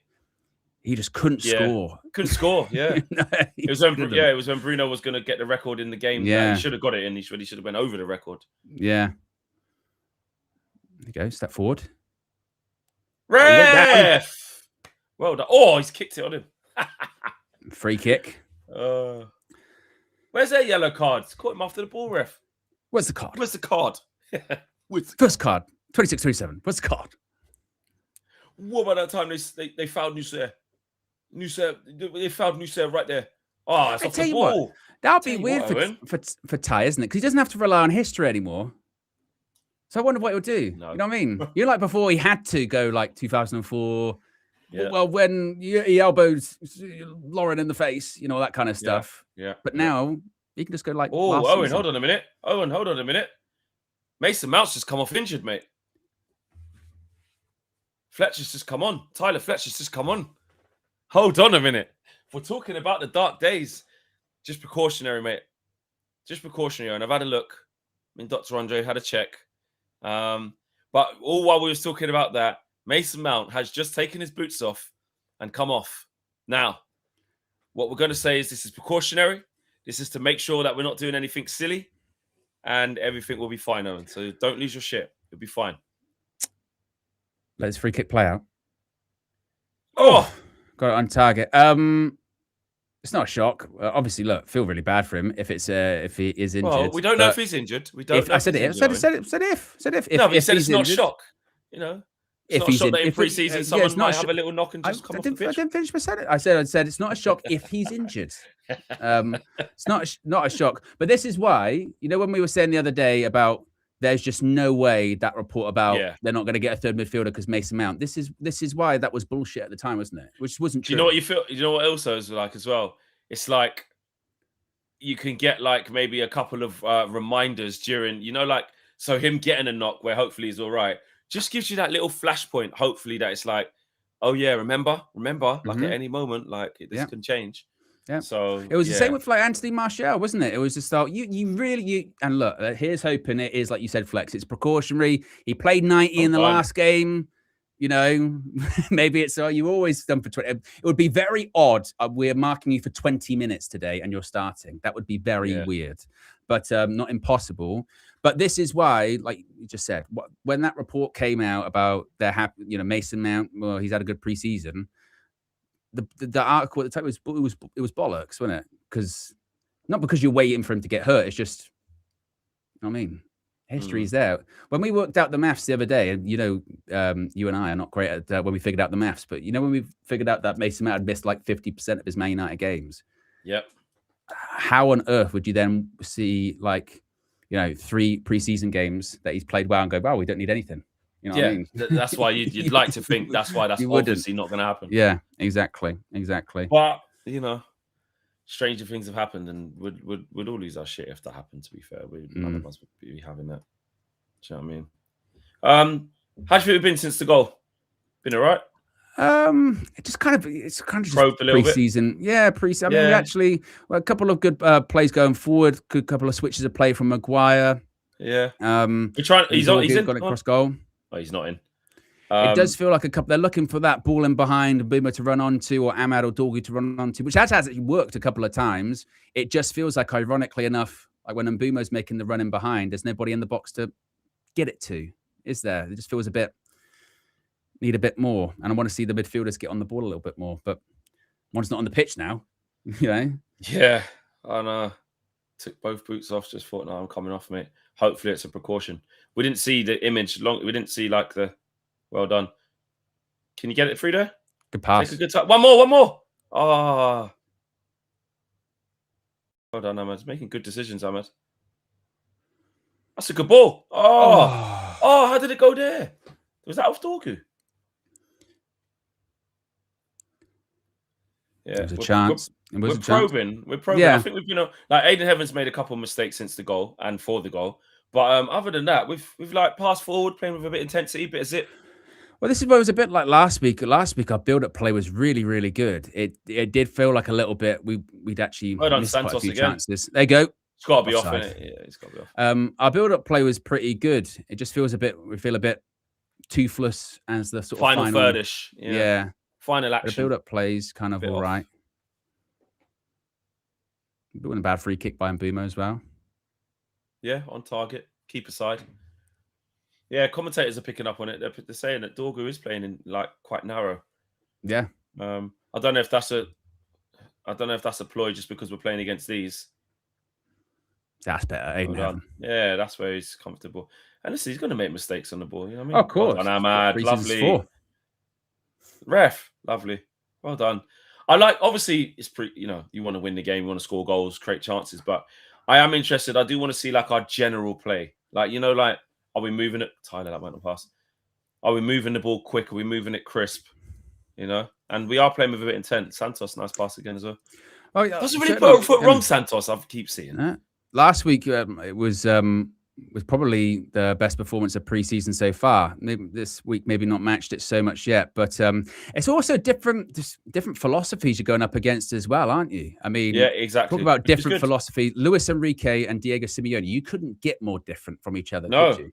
And this game, we have to play off 1-2 touch because look, and last week was very much that against Atletico. They were back five, low block at certain points throughout the game. And you can see today, as we've mentioned, PSG, it doesn't matter who's in the starting lineup. They play how they play. And as you said, in the middle of the pitch, good for the midfielders to try and have a switch. Yeah, Aiden, well done. Did it? Nice. So he does possess it. Good confidence because, had a couple of little bad ones. Still play a game. Yeah, I don't think you might be going under the radar here, guys. But Santos is like, in the chat, have you not noticed it? Like, he's just picking up the ball, half turn, popping it first time, getting us playing. Plays forward, doesn't he? Yeah, he does. That's got to go. Yeah, that's well done. Oh, unlucky. Forced you a bit wide with that pass there. Yeah, I can see little things about him. I can see it's the simple things, I think. He doesn't do anything outstanding. I think he looks like he could be a good facilitator. That's what I've seen from this preseason so far. Well, one thing is for certain, Flex. I mean, not that it wasn't that much of a guarantee anyway, because I think we were always going to get another midfielder. But if Mason Mount legitimately is injured, we're getting another midfielder. We're getting another midfielder. I mean, like I said, I think we were always getting one anyway. We're definitely getting one now. Maybe, as you mentioned, it might be a little bit of a reminder of just, you kind of do need to go get that midfielder, mate. It's not really much of a discussion there. Yeah, exactly. Shout out DJ with a super chat. Says straight away, big up, boys. Third midfielder needed urgently. Absolutely. Yes. I don't think any of us ever pivoted from that way of thinking, bro. Hope you're well as well, man. Hope you're enjoying the summer, bro. You know what I mean? We'll link up soon, man. Yes. Red Bear with the super chat says, so does Flex admit Ma was right on Santos? No, not yet. I want to see the real season. Early, yeah. Uh-oh, Kvaratskhelia. Uh-oh. He's just that guy, and anytime he gets the ball, you just think something can happen here. Something could happen at any moment. That Champions League final, like, he was locked up, man. First half, he was Mosquera was doing a great job on him, and then second half, he just made that one mistake for the penalty. Sold him short a little bit there. I remember when they won it the first time round in that run to the like when they played Arsenal, he did really, really well. Like in the was that semis or quarters, whenever it was. Yeah, he was excellent, and he was a bit of a missing piece, wasn't he? Because he was a January signing, and just he was. Slots in, does brilliant. Semis, it was the semis the year before. There you go, Dorgu back on the left now. Ball in. Oh, keepers! Oh, we caught it. Oh, I thought he dropped it. There's a ball there in the goal or behind the side of the goal. I thought it was that. Oh, that was funny. See that ball that looks like it's in the net, but it's just behind. Oh yeah, just behind the post. Yeah. I thought that ball was going towards the goal. Yeah, I think since the goal we've been all right. I think we're playing as all right as you can without having like the final action. But you want to kind of, after you concede in pre-season, you don't just want to just sit there and take it and just take licks, and then all of a sudden they just keep coming at you. Like we've had the ball a bit, tried to pop it about. Just when we've got to the final third, we haven't really been able to manufacture a chance. But we're playing with a bit of intensity. And it will be interesting to see when, your Brunos come on. Will he make a bit of a difference? When a PSG going to bring on some of their bigger hitters as well? Bit of a mistake there. Yeah, exactly. And then obviously they've got their players to bring on. They've got like Neves and Vitinha to bring on as well. Yeah, Marquinhos. So having a bit more possession now. Yeah. Luke Shaw's so quiet. Really... Oh, well done, Aiden. That's brilliant. Keep going. Go on and go, Luke Shaw. Well done. Right, okay. Ref. It's not. Oh, ref. It's not. Luke Shaw's high up as well. Fucking hell.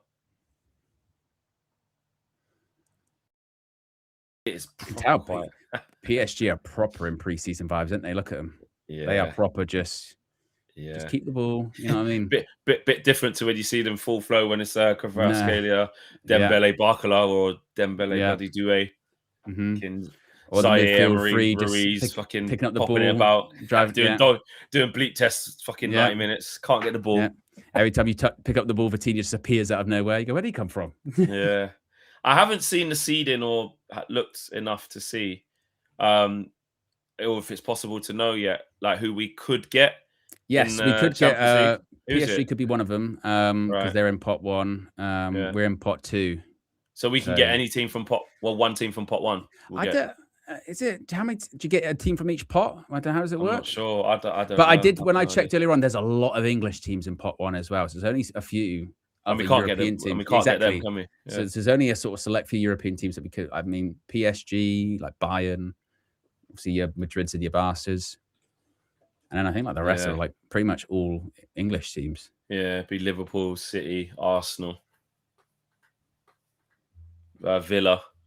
Yeah, Villa. I think Villa are in the same pot as us. Oh, okay.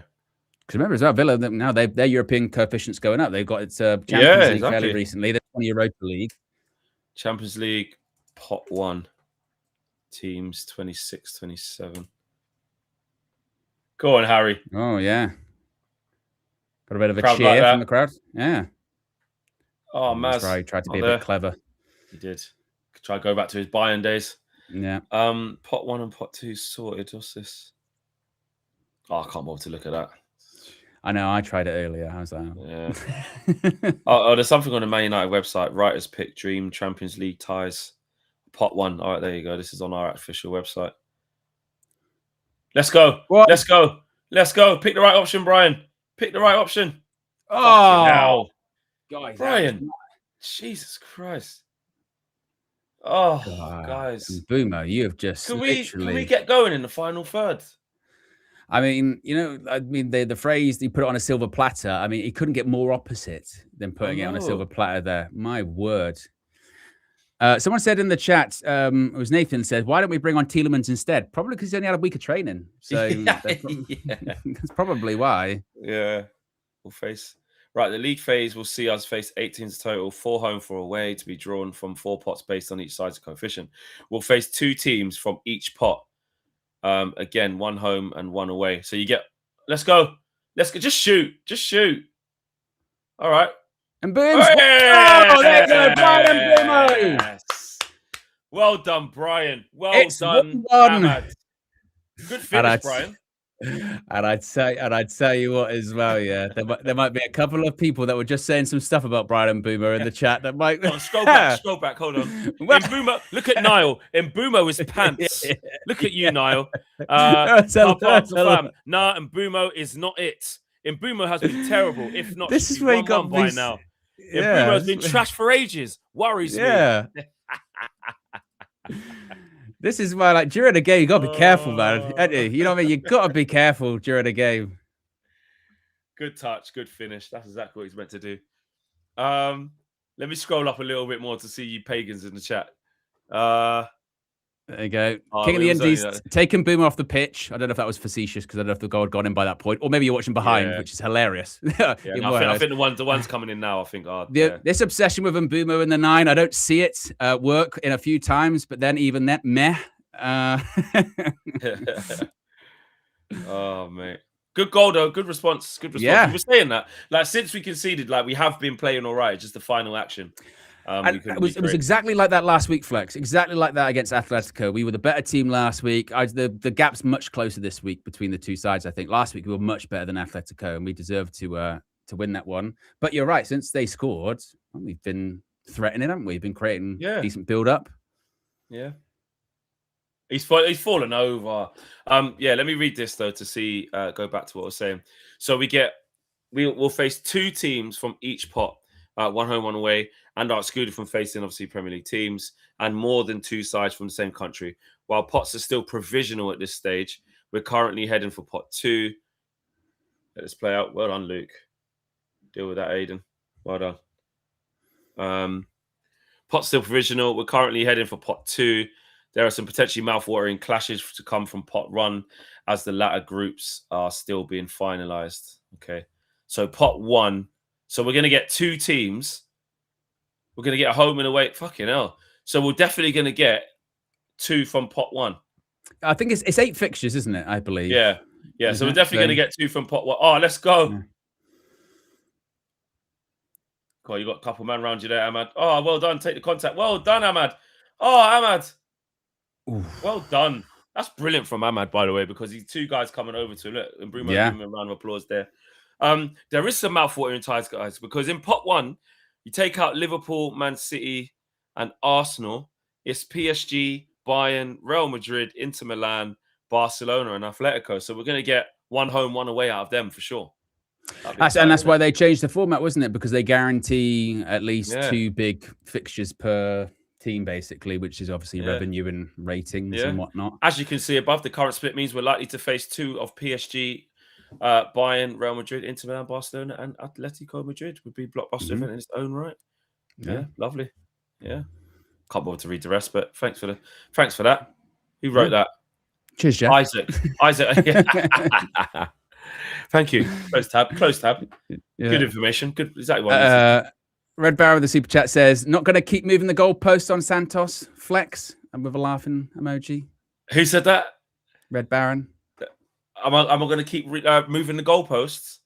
No, just going to wait for the season. I did say, oh, no foul there. Well done. Let's go. Santos passes forward again. Good ball. Oh, was it a bit of push? Was it a bit of a push? Ref. Oh, great feet. Oh, yeah, Luke Shaw is good at that, isn't it? That's a classic Luke Shaw little dink into the box, side-footed. Yeah. Vintage. Daniel Luciano has been a member for 42 months. Says, great goal and like his mentality, but it does worry me the way he has these moments that are below his talents. It was happening last season too. I do think with Mbeumo, like I said, I do feel a bit bad because this is why I'm an advocate of getting another striker, even if it was like a Danny Welbeck, because I do think he's just... Mbeumo's a bit like Rashford in the sense of like, he can play up front. I'm not sure if I describe him as a striker though. You know what I mean? Or that's where he's most effective. But I think Carrick likes it a bit. 1, because obviously Šeško's not available at the moment. But 2, I think Carrick does like that striker that runs in behind. I think he does like that. Rather than a focal point. Yeah. Luke Shaw's playing well. Well done, Dorgu. Recovery. Well done. Gotta say, you turned into danger. Well done. Recovered so well. On your bike, Ahmad, on your bike. You're not going to do Pacho for pace, though. Better. Dorgu gets a lot of the ball, doesn't he? He does, yeah, and he's using it all right, to be fair to him. Ref, well done, Santos. I tell you what, Matisse, I'm nearly there. I like him. Nah, I already did say, can I make this clear? Just so it's very clear where my stance is on Santos. As soon as we got him, you all saw my reaction. I was a bit standoffish. At that point, obviously, there was no Tielemans, and it was Ederson who was lined up. This was before the Ederson collapse. So it was like Ederson's still coming, and we're getting Santos. And I just couldn't understand it. I was trying to get my brain. I was like, well, why do we... To be honest, Flex, I don't even think you need to... I don't even think you need to explain yourself. Yeah, it's not that deep. Yeah, it's not that deep. Well, also as well, because... Like you said, the season hasn't even started yet, because like he still could be a bad signing, or he still could be an average signing. He still could be an amazing signing. Like, yeah, we don't know. We don't know. So I don't know if it's that territory just yet. And the other signing we got from Chelsea, he's just gone off. What's Harry doing standing with that? Oh! Tell you what, Brian. Yeah, you shit, mate. Rubbish free kick. 3 shots on target this game. It's been our bright spot. Good strike. Yeah. I was going to say, who's on the... who is usually on the free kicks? Bruno? Bruno's usually on free kicks, isn't he? Yeah. The one he scored against Arsenal a couple of seasons back. Usually takes him on the other side as well. Yeah. Sometimes Bruno as well, actually. Go on, Harry. Yes! Oh, how did he miss? And it is. It's Santos, yes. Andre Santos. Yeah. Oh, it's a push. Fuck off, ref. You didn't give the push on Ahmad. Should have been a penalty. What about that time he pushed Ahmad? That's well, Maguire. What push? Where's the push? Where's the push? Maguire. Is it Maguire? Where's the push? Where's the push? Shit, Harry Maguire's wearing Adidas now. He's come out of Puma. I saw. Did you see during the during the World Cup? I remember I saw an advert and it was like a Skechers advert. Well done, Aiden. Oh, unlucky. Don't foul it. Oh, okay. And I know, like Harry Kane. Excuse me. Was front and center because he's like Skechers' big guy. Yeah, he is. Yeah. And I was like, I know that like, they've got some bigger names now, but Skechers to me, it's always going to be the trainers, the kiddie trainers, isn't it? You know what I mean? Oh. You stepped on him there. Yeah, I know. It's like it just doesn't quite fit. They're still working their way into the football. It doesn't really hit the Nike, Adidas, Puma. Oh, well done. Well done, Ahmad. Chop it back. Finish. Oh, it's too far. Keep it alive if you can. Just keep it going. Good pass. Kvaratskhelia is coming. Yeah. He's neat and tidy, Andre Santos, like you said. Just neat and tidy. Ahmad, you passed it too far back, bro. Come on. Let's not do that, Ahmad. He's cussing him, but he's passed it too far back behind Lacey. Look. Yeah, it wasn't the best cutback. Not enough. Yeah, it's not to his foot. No. 5 minutes to go to half time. We have got close to 1,400 people watching. We're at 621 likes. If you haven't already, click the like button. Be sure to subscribe to United View if you're new. Ball in. Harry! Oh. Nearly got an end of that. Yeah.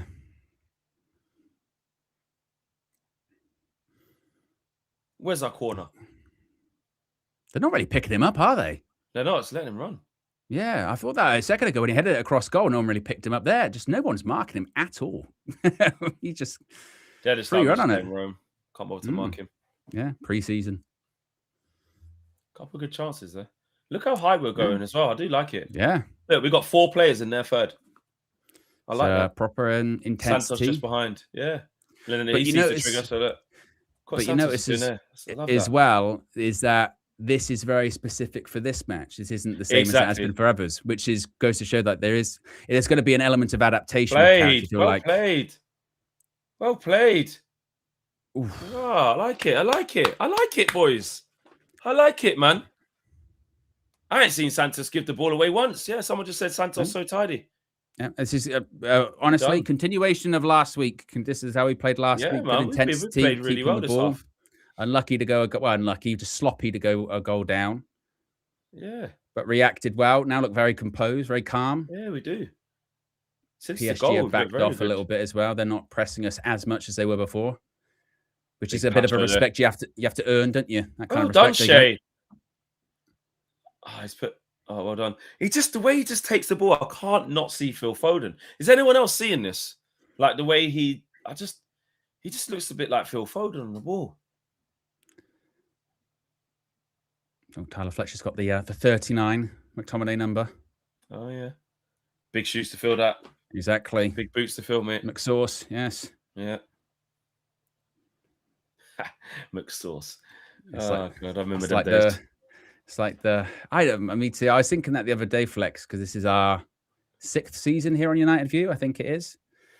And I was remembering all the way back to our first season in the McFred in midfield, you know, the Ollie 4-2-3-1 every week. Yep. Double. I wonder if this week he won't play McFred, and then every time he would play Fred, I would be so surprised he played McFred. And would be like, he's going to play McFred. Oh, those were the days. Tabrez says, if this is the Ahmad we're going to see this season, then ladies and gentlemen, we're in for a treat. Can't wait to see Tielemans in the second half. # glory, glory, UV. United Loves member for 28 months says, what's crazy about being 39 is I watch most of these managers playing in their prime. Now I'm watching them coach the next generation. I'm old. Yeah. Funny you mentioned that, United Love. I was thinking something similar the other day as well about that, thinking like a lot of these great managers now, you sort of go, hey, if I can remember when they were playing, mate. Yeah, it's mad, isn't it? It is really. that is. Old. I mean, people like Simeone, like I was young then. You know what I mean? But like, yeah. I mean, but you say like that, Flex. You're right there, because did you see that like this summer when they were showing these things in the of prior World Cups, and it was like every player they were showing was like a manager now. You know what I mean? Yeah. That game when they were doing like the England Argentina stuff, there was like Poch there was Simeone there. You know. Like Poch is the one who gives the foul away for Beckham's penalty in 2002. I think it is. I don't ever remember that. I don't even remember playing.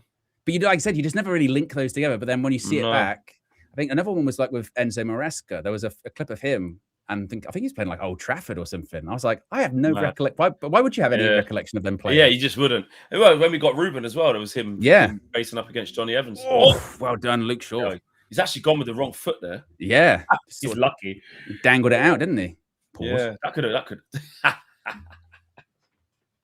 that could have gone anywhere. Yeah. He literally goes with the wrong foot. It's offside, don't he? Yeah, that is not good. That is not the good technique kids to use while defending. That is a right-footed clearance all day. The ball's traveling towards you. You can't go with your same foot there. But you really should just dangle a leg out there and just be like, your wrong leg as well. Come on, Tomo. Give us a big claim just for half time. Yeah. Oh, look at that sea of red behind the goal. All in. I thought he was going to try a volley then. I know. He was lining it up. Desmond lining it up. Yeah. Get out. Can hear Tomo saying, out. Yeah. Commentator said the same thing. Get out, mate. Get out. How many minutes added time? 1 minute. Yeah. So every preseason game is 1 minute, isn't it, really? Yeah. Well done, Luke. Lovely. Good positioning. Good half, boys. Well done, man. Well done. I like what I've seen. So one of another innovations we've got this season, Flex, we've got a little +1 on the scoreboard for the added time. Oh, hold on. Let me have a look. Can't see it. A bit of a +1. Oh, which one am I on? That will be again in the season. This will, according to Josh Media, these things will populate. It's tiny. I know these things will populate themselves. So yeah, you know. I want to. I'm gonna message him. Yeah, because the scoreboard. I want some tweaks. Oh yeah, this had to be put in manually because it automatically again it'll have like badges and stuff like that. It's because I thought we can't use it because of it's pre-season. So yeah, that's fine. Coolio. Oh, Patrick. Got the feet. Ref. Good half, boys. Good half. There you go. And that is half time. Well, I would say that was a very good half, I'd say. Obviously, I think we conceded within the first minute and a half or 2 minutes, whatever it was. I did see that as I was plugging all the Fleck knowledge in. So you start in that manner. Let me can you meet the comment you're saying, sir? I can. Yeah, you start like that, it's always, I know you experienced this against Atletico, but obviously I didn't watch that from start to finish. So when you start like that, you can worry a little bit, innit? You can be like, you know, I don't want to play like this today. But then we just got the ball down, started playing, and we played with intensity. That's what I liked. Like it wasn't sort of fearful, and we went after them. We went high, started pressing. I think there was a lot to like about that performance. I mean, there was a period where we were doing everything but get some decent actions in the final third. Then Mbeumo started to come to life. Ahmad played really well. Dorgu's been playing really well. Shea Lacey's been neat and tidy. I think Santos hasn't put a foot wrong. I haven't seen him make one mistake, apart from that foul just made at the end. See Mason Mount, hopefully that's a precaution. And defence-wise, I think Aiden Heaven done really well, considering he's had a couple of little wobbles, which, you know, doesn't matter whether you're senior, whether you're young, you just send it back. Any player can have a wobble. And then just got his head down, started playing. Luke Shaw's been good. Just a good performance. Yeah, I think with Aiden Heaven as well, I think he might be that kind of player. You know, I don't mind those kind of mistakes, because I do think he does take a bit of a risk. Forward. You know what I mean? He tries to play forward, and he tries to play quick, which sometimes can mean you take a bit of a bad touch and you might end up lunging for a tackle. That sometimes can mean you might do a misplaced pass that can leave your team in a bit of trouble. But as long as you can recover, and sometimes it might lead to a goal, so I don't have too much of a problem with that. Honestly, it's been more of a continuation, I think, of last week. Last week against Atletico, we played really well. Went in halftime, that one 1-0 down, and we were actually really unfortunate because we created a lot of chances. We showed a level of intensity, and the second half we turned it around. I was a bit worried in this one after the first 5 minutes, Flax. I can't lie, seeing it was not even just the PSG attack. It was another attack afterwards PSG had, and I thought, bloody hell, this is going to be maybe a bit of a crash back down to earth. But actually, we recovered really well. Started playing better and better as the half went on. We started to see more of Andre Santos get on the ball more, didn't we? We didn't see him as much in the first 15, but he got on the ball more. PSG backed off a bit, allows Maguire and Heaven to start doing the diagonal passes, and Dorgu has been everywhere in this first half. Ahmad, who's looked actually really bright. Mbeumo's kind of been the Mbeumo towards the end of last season, where some mistakes, but also some goals, you know? So overall, the first half, not bad. Not bad at all. Again, it's pre-season. You don't want to take too much away from it, but I do like the level of intensity and the level of sort of commitment that's carried over from last week. So more of the same in the second half. Maybe get on Bruno, Tielemans, and some others. Yeah, we'll see how we make changes and what that looks like, whether it's bang on half time, whether it's a little bit in, 60, 65 minutes.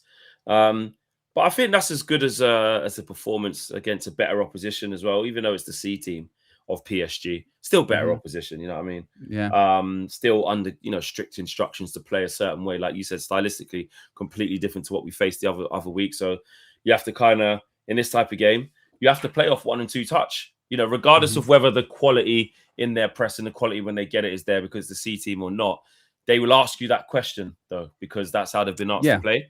And I saw us, not quite comfortable taking 1 or 2 touches, taking a little bit of contact, playing around the corner, playing fast. So, yeah, I like it. I like what we've seen. I think it's been good. Super chat from Colin says, how are we playing? Need more signings. Squad equals thin. We're playing all right. Playing pretty well. You don't want to go too over the top again because it's pre-season. Like you shouldn't go too over the top when we went 1-0 down because it's pre-season. To be honest with you, I think the biggest talking point probably from that first half, really, if we're going to have a proper serious discussion, is Mason Mount. Once again, coming off, this time 20 minutes in. I didn't even see it. It happened that quickly. And actually, the Man United commentators didn't really make too much of a reference of it, but he just sort of 20 minutes in, went off the pitch, took his boots off, and that was that.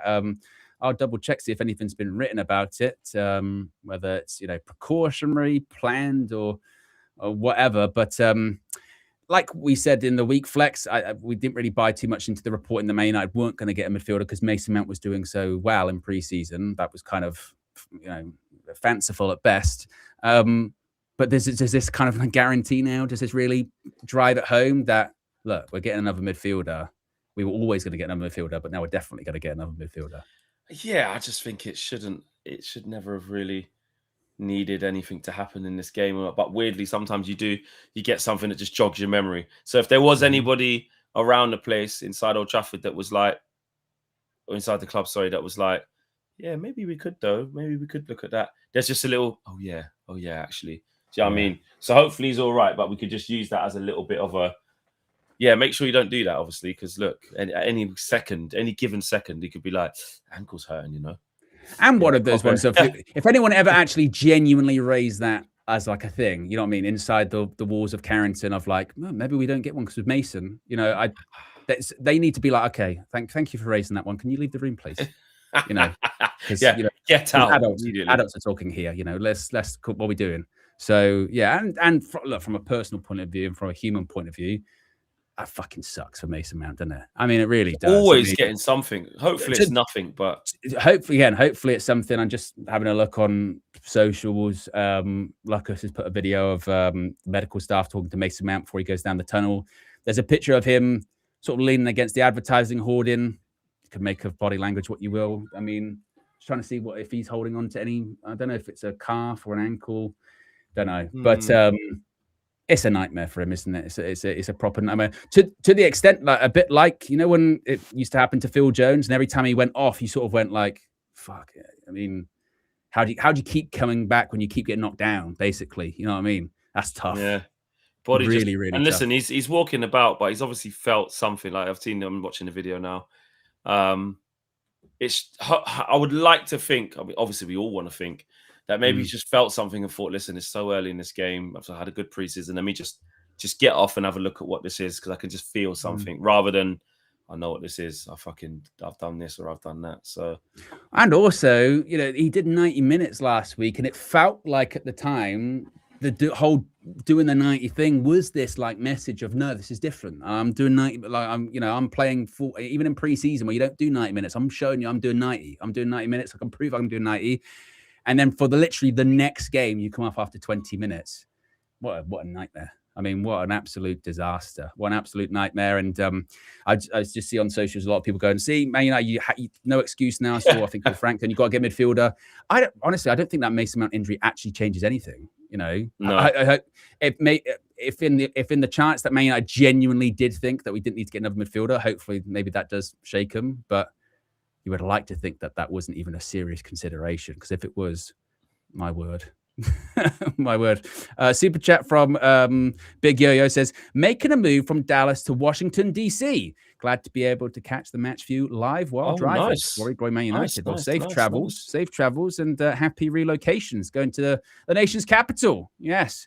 And WJ Barrett's been a member for 49 months. Says, yes, Flex and Owen, I'm enjoying our play. Mount is down, which I don't wish for, but is good. It's now. I'm liking Shaw, but will he last? We need a central midfielder now.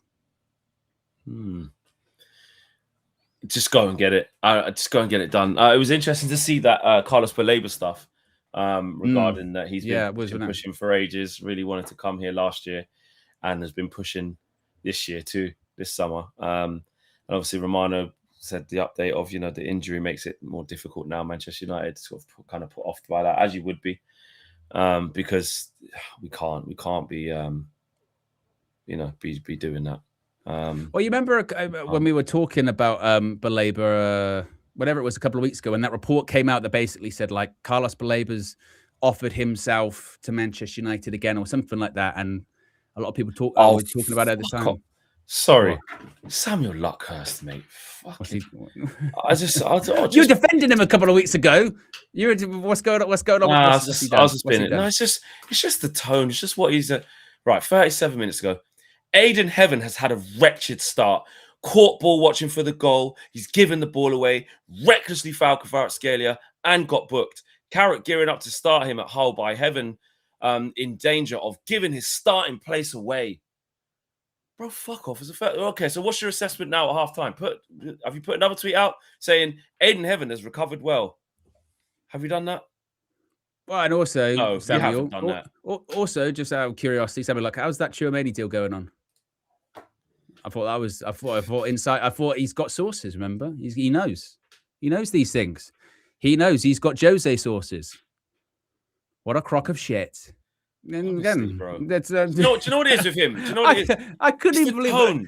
Can you see the tweet I'm saying? Can you see it? Like, just look at it written out in black and white. Yeah, just go to his things, and when you just see it written, like it just feels so strong. Of like, it's like you're enjoying seeing that he's made a couple of mistakes. Oh, his starting place is in danger now just because of that. What are you talking about? And what's funny is, like if Man United do something good, so we scored the goal. His tweet for the Mbeumo goal: "Good goal from Mbeumo. Another one for him as a striker." Hashtag MUFC. Very short. And it's positive. Yeah. Oh, honestly. Again, same. That's why a couple of weeks. That's why I just couldn't believe a couple of weeks ago that was even the perception that I could catch some shit for saying that Samuel Luckkus might be full of crap. John Smith. Let's not be harsh. Yeah, I know. I hear you. John Smith. I'm just reading the comments on what he said. Easy unfollow. Your negativity is draining the life out of me. So is Maguire. You didn't see that, Samuel. Try and get your post out correctly next time. Instead of trying to criticize a young player as soon as you possibly can, start him at Hull, but Heaven in danger. Oh, by the way, the movement from Mbaye was superb. Come on, there's not a lot you could do with that first goal. What do you mean? He's been amazing this game because everyone's kind of, again, he hasn't gone back at half time, has he, to say, after an initial lapse of concentration, Aiden Heaven's gone on to have a really positive half. If you're doing your journalism of what's happened, that's what you say. But or quote tweet it. 1 minute. Since then, he recovered really well. Blah, he's blah, not blah, interested in that. He's not interested in that. But even though, like, okay, the word wretched start is just really strong. Factually, okay, you got caught ball watching. It's factually, he did foul Kvaratskhelia, but it's like, okay, and got booked. But gearing up, Simon Jordan at School of Broadcasting, isn't it? You know what I mean? Vociferous. I'm absolutely vociferous. Honestly, fucking seriously, absolutely wretched. I better even turgid. Honestly, it's just but that's Luckkus, isn't it? Like I said, the same guy.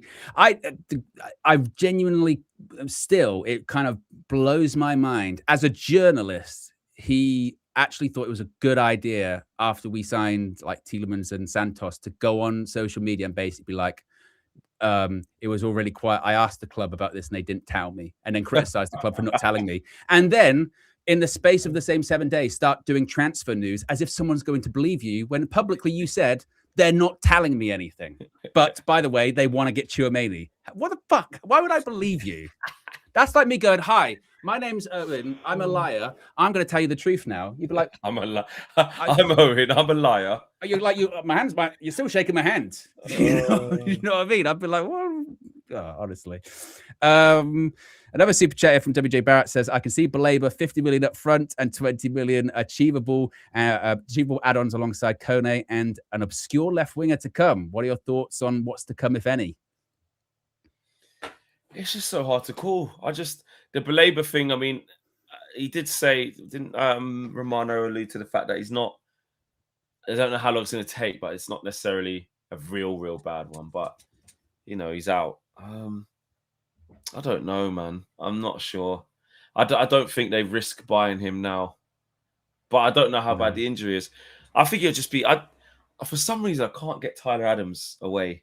I just feel like it'd be an Adams / Sanderberg. Do you think there's the possibility of someone having, you know, in the Prem or across Europe, someone has a release clause that hasn't been necessarily reported? Yeah, all that. Look what happened. Yeah, we wasn't talking about Yuri Tielemans, was we?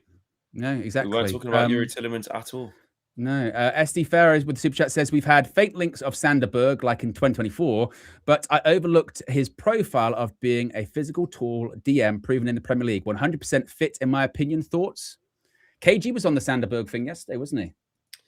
Yeah. He's saying he thinks it could be him as well. I mean, he has sort of, I'm not going to say proved that was wrong, but he's always, Dallow's on. Trying to have a look there. Tielemans is running across the pitch. Okay. So it's just Dallow from Mazraoui. Looks like we ain't seen the rest. What was we talking about then? I forgot. Sanderberg, because that's it. Yeah, he has. There's been times where we've played against Fulham. I'm like, fucking hell, they're bopping it about. I can't get the ball, and he's been part of it. So he is a competent footballer. He's definitely proved that. And sometimes he could be like that unsung signing that you didn't realize you needed. But I think it just doesn't feel right, does it? What hurt him in 2024 is that he was coming from, was it Burnley? And it was the idea of Manchester United signing a Burnley player was like, ugh, you know, that kind of thing. It's still kind of like that with Fulham, isn't it? Oh, so it's Fulham. How good can he be? But exactly. You know, as we've always said. But back in the day, that's the Man United's playbook, was sign a load of players from the Prem, wasn't it? You know? Yeah, exactly. Lenny Yoro and Diogo Dalot entering the field. So is that for Mazraoui and Heaven? Maguire? Oh, so Maguire's playing. So it must be for Aiden Heaven. There you go, Samuel. Stinker and hooked. Definitely lost his place at Hull. He was dragged. He was hauled off at half time by Michael Carrick as he was less than impressed with the 20-year-old. He was vociferously hooked. Fuck off. Honestly. You bastard. Honestly, you bastard. Nah, that's pissed me off, that. There's no need. No need whatsoever. Well, that's La Custerity, isn't it? There is no need, but he will still do it. Oh, Jesus. No, but that was like a real no need. Like, Jesus. I know. But I guess Samuel Lucas in a nutshell. Press Resistant with the super chat said, now we've lost any leverage we had in negotiations. Teams know we need another midfielder and now going to charge even more money. I mean, they're going to charge this money from it. Everyone knows we need midfielder as is, don't they? Exactly. Yeah. But I get your point. Exactly that. Still trying to see if there's any, if they've said anything. Yeah, about Mason Mount. No, they won't say it on MUTV as well. Definitely not. No. They've never provided an injury update on that. Have PSG made any changes? Not sure. There's a switch of play. I don't look sure. All got to react, though. Oh, Harry, careful. Oh, no. Who was there? Whoever it was quick. My word. Yeah, he was. Very quick. Rapid. Heaven hauled off. Heaven on the back of the papers tomorrow. Yeah, Lucas was right, you know. Yeah, then you can. That'll be back page of the Sun. Oh, bloody hell. Did he a bit of a limp on the way back? I think he might have pulled his calf or his hamstring as well. Yeah, I think he has. I think he's pulled his hamstring. Like older keeper, one big kick. Oh, fuck it out. He's come out. He's had a bit of a swipe and he's gone. That's the hammy gone. That's Owen now. Yeah, that is absolutely. My God, try and get me to take a goal kick. I ain't reaching the halfway line. Bloody hell, Harry. Oh, he's done it. Oh, no, he's done his hammy. Yeah, done his hammy. Oh, Tomo. Well, he's not keeper. Is Carl Darlow there? No, Darlow's not on the bench. And Lummer's not there either, is he? Lummer's isn't there. We've just sold Vitek. He's now gone. So it's going to be like me or something. I'd be like Ben Mee. Yeah. Not me as in, flex him off. I'm ready. Yeah. Dermot Mee. We said Ben Mee. I was like, he plays for fucking Brentford. Yeah. Centre off, Ben Mee. Ben Mee, we're going to get Ben Mee from Brentford. He's the newest sign. He's going to go in goal. Or was he at Burnley? No, it is Brentford, isn't it? Oh, the hammy straight away, Tomo. Yeah. Oh. Bit too high. It's 40 odd now, Tomo. Fucking hell. One little, Tomo. Yeah. Oh. Yeah, just get off. That's what you get, Tomo, for playing too many games, mate. Yeah. At this day and age. He's only played 2 in pre-season. Exactly. If I was there, look, Harry's laughing. If I was there, Tomo would be so funny. Like, you see him in the mixer now, you go, fucking hell, Tomo. That hammy's gone in it. You need to pack it in, bro. Stick to the coaching. Because it's like a third goalkeeper, it is one of those ones where, again, he finds it funny of like, I can't believe I pulled my strings. Yeah, look, they're all laughing. They're all giving him shit as if to say like 40 years old, mate. You know what I mean? Oh, I love him, man. And honestly, guys, he's the nicest guy. He's the most down-to-earth guy. He's always positive. He's always having a laugh. Got a lot of time for everyone. I could tell why the club have kept him around. Ben Mee's actually retired, by the way. There you go. Oh, is he? Yeah. Oh, yeah. That's all. He done like a little sit-down talk. Yeah. So Dermot Mee comes on. And of course, as I mentioned, just was that today? It got announced that Vitek had gone to Middlesbrough. I think it was today, wasn't it? Yeah, it was today. Yeah, I saw that. Yeah. Was it something like 7 million going to 12 or something like that? Let me double check. And Man United do have a buyback clause, I think. Right. Okay. Vitek fee. Good signing for Middlesbrough. There you go. Middlesbrough have completed the signing of goalkeeper Radek Vitek from Manchester United for a championship record fee of £14 million. Oh, we sold it for 14. Who says we can't sell, Flex? Championship record fee. Championship record fee, £14 million. Oh, he's in. Oh, I'll tell you what. Good. I like the sound of that. While officially announced as an undisclosed fee, reports confirmed the record-breaking amount. Wow. We never sell for that much. Well done. Yes. Well done. So in a day we've got 40 million from a goalkeeper and Mason Mount's gone off, there's no way we don't get another midfielder. Yeah. There's no way. Even if you get a midfielder for 14 million. 14 million. Yeah, exactly. Yeah. You can do it. You can do it, guys. You can do it. It's nearly halfway there to a Yuri Tielemans. So not bad. That's mad getting Yuri Tielemans for 35 million. Isn't it? I know. It is a joke. Who put that release clause in his contract? I know. Villa. Yeah, my word. That's a release clause you put in, to literally leave. Yeah. To know that you can leave. Exactly. Yeah. We have a sell-on clause too.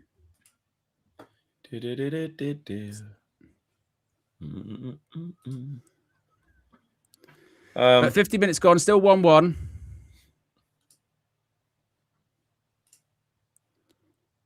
Well, they didn't change their goalkeeper, PSG. They did? They said they didn't. Oh, right, yeah. Because Safanov's still on. Yeah. Some people are saying sound went for them. You might have to refresh. Because I can say that confirmed sound is definitely coming through. Yeah. Yeah, we are here. Yeah. So it's not a us thing. It might be a YouTube thing, to be fair. So you might have to refresh. You never know with YouTube. It can have its moments. It can. Yeah. It can. It can. That'll never get old. No. Bit of a slower pace this second half, isn't it? Yeah, always the way in the preseason. Yeah, no one wants to. And it's like, it's totally understandable. I know you should really play every, when they say play every game like it's your last, but like, you do expect it. Yeah, I was saying before you came on, I don't know if you experienced this, Flex, but when you play like, Sunday league football or I'd say semi-pro, but those kind of tiers just below semi-pro, preseason is meant to be about fitness. But if you go on a tour, it's not that much about fitness. A lot of people come back from a preseason tour a lot worse for wear. Yeah, exactly. With all the traveling and stuff. Not even that. Just like if you're like a Sunday league player, a preseason tour, like for us down south, it used to be like go to like Butlins or something. Yeah. And yeah, they were long weekends that I was definitely not fitter afterwards. No doubt. Oh, he just fell down. Oh, little Dalloism there. There you go, Owen. There's first. He just loses his foot and falls down. Just dragged him down. I'll never get over. Was it just after the second half just kicked off and he basically just kicked it straight out for a corner from like the halfway line. What game was that? I can't remember, but it was like, yeah. And like sometimes footballers do something in a match that you have to kind of look around and go, did they just kick it straight out? Like I saw the clip the other day of when Renato Sanchez used to play for Swansea in the Prem. And he thought he was passing it to a red shirt, and it was just like a Carabao logo on the advertising board. Where is Renato Sanchez now? Does he still play? He was meant to be like a proper wonder kid, wasn't it? Best thing. Yeah. And I remember when that's a foul throw. I remember when Swansea signed him. It was done that loads, that kid. It was like, that's how he's fallen off. He's going to Swansea, and then even in the Prem, he just did nothing. No, he struggled. Yeah, he really struggled. Red Baron says, Butlins, remember Pontins? We weren't there once. Yeah. Did you ever go Pontins? Yeah, was it Pontins or Butlins? I went for like a 90s weekender thing a few years back. I'll be Butlins. It was wicked. Yeah. It was good. Yeah. It was good fun. Yeah, we went to Pontins once and we left after like a day or two. Well, he said, "Shit, I'm not staying." My dad, literally, we were kids, and he just went, "No, we're not staying here." We left after a day or two. We're off. We're gone. Well, did you go home or did you go stay somewhere better? I think we went home. Yeah. Got the beams. Look at Dallo. Give Dallo. That's inside. He's gonna shoot one more. Whoa! What a save! Bumo's in the mood. He is in the mood, isn't he? Yeah. What a terrible player. Shoot! Oh, Luke Shaw, terrible touch. Where's Dorgu going? Oh, well done, dogs. Ballon Dorgu. No. I wasn't bad from Brian and Boomer at all, was it? Cutting side shot. Good save for the goalkeeper as well. Really good save. Was a good save. Man United playing some decent stuff. Playing some good stuff, bro. There you go. Richie in the chat says, I'm playing at Butlins in a county weekend, playing in a county weekend in a tribute band. Oh, nice. Oh, unlucky. Right, hit that. Yeah. Oh, well done. Yeah, still in. Yeah.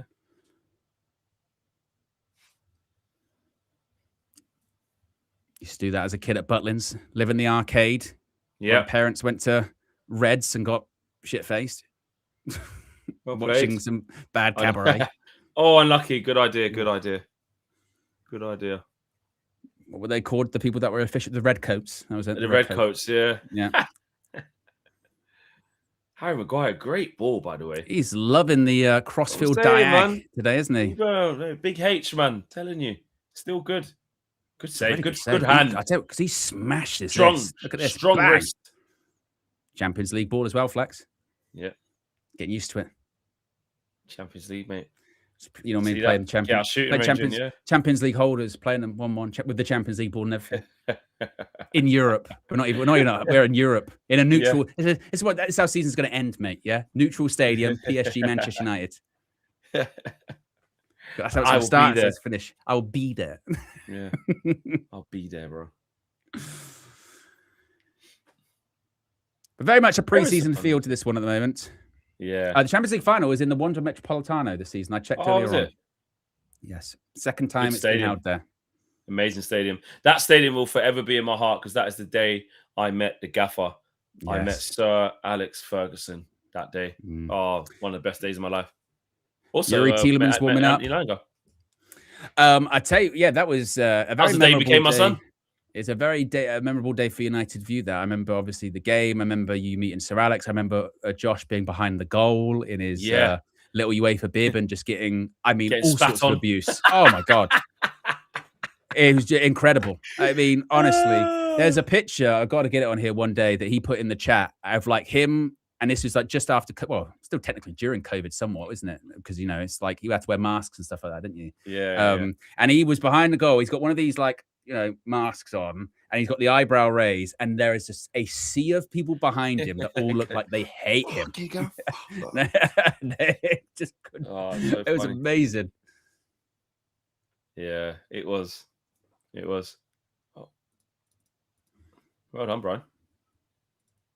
Ref. Just making sure I get the scoreboard up to date, guys, because it's been a bit annoying. Pause. 57 and start on 30. Oh. Oof. Oh. Right, mate. Painful one. Yes. It's always a bit of a nasty when you like sometimes you go up for a header and then you can land awkwardly. Yeah. This is Brentford and Bumo, this. Yeah. You know what I mean? That cash money in the side. Chopping in, good connection, but usually finds the far corner. Is the only difference. I saw a stat today on X of is that Ruben Amorim is going mad. He's failed to any of his preseason. He still hasn't won. Oh, God. And his next game's us. Oh, they ain't got one in the middle of the week. Next game's us. Next game's us. So I said there is a potential. Yeah, we worked this out. The last game of football he won as a coach was Boxing Day, right? Boxing Day of last year. That's the last time he won a game of football. The next time he could win a game of football could be against us because he hasn't won a game of football since. Jesus. Yoro won for Heaven. Dallo won for Mazraoui. Suspect they'll be competing against each other for starting roles in the next 2.5 games. Who says Samuel Lockhurst? Why are you still reading it? No, it was just scrolling. I was just scrolling. It was there. There's been a bit of a movement. by a lot of people to even the aggregators aren't really like picking up his stuff anymore or as much because they're just like, we can't be bothered. Yeah. Axel Tuanzebe needs a club or assessing options, should I say. Interest shown by Brentford and Everton. Oh, Is he, well done, Axel. It's a free agent. Still suing Manchester United? Is that I don't know if that was done or but he was suing us for £1 million, yeah. Yeah. Because of some injury recovery thing, I think it was, right? So was there something to do with that? Yeah, about his treatment and stuff. Because he had a terrible time with injury. And at one point, he was sort of highly sought about as like, oh, he's going to break through to the first team and he's going to do really well. And then, remember, he was out with like a hip injury for ages.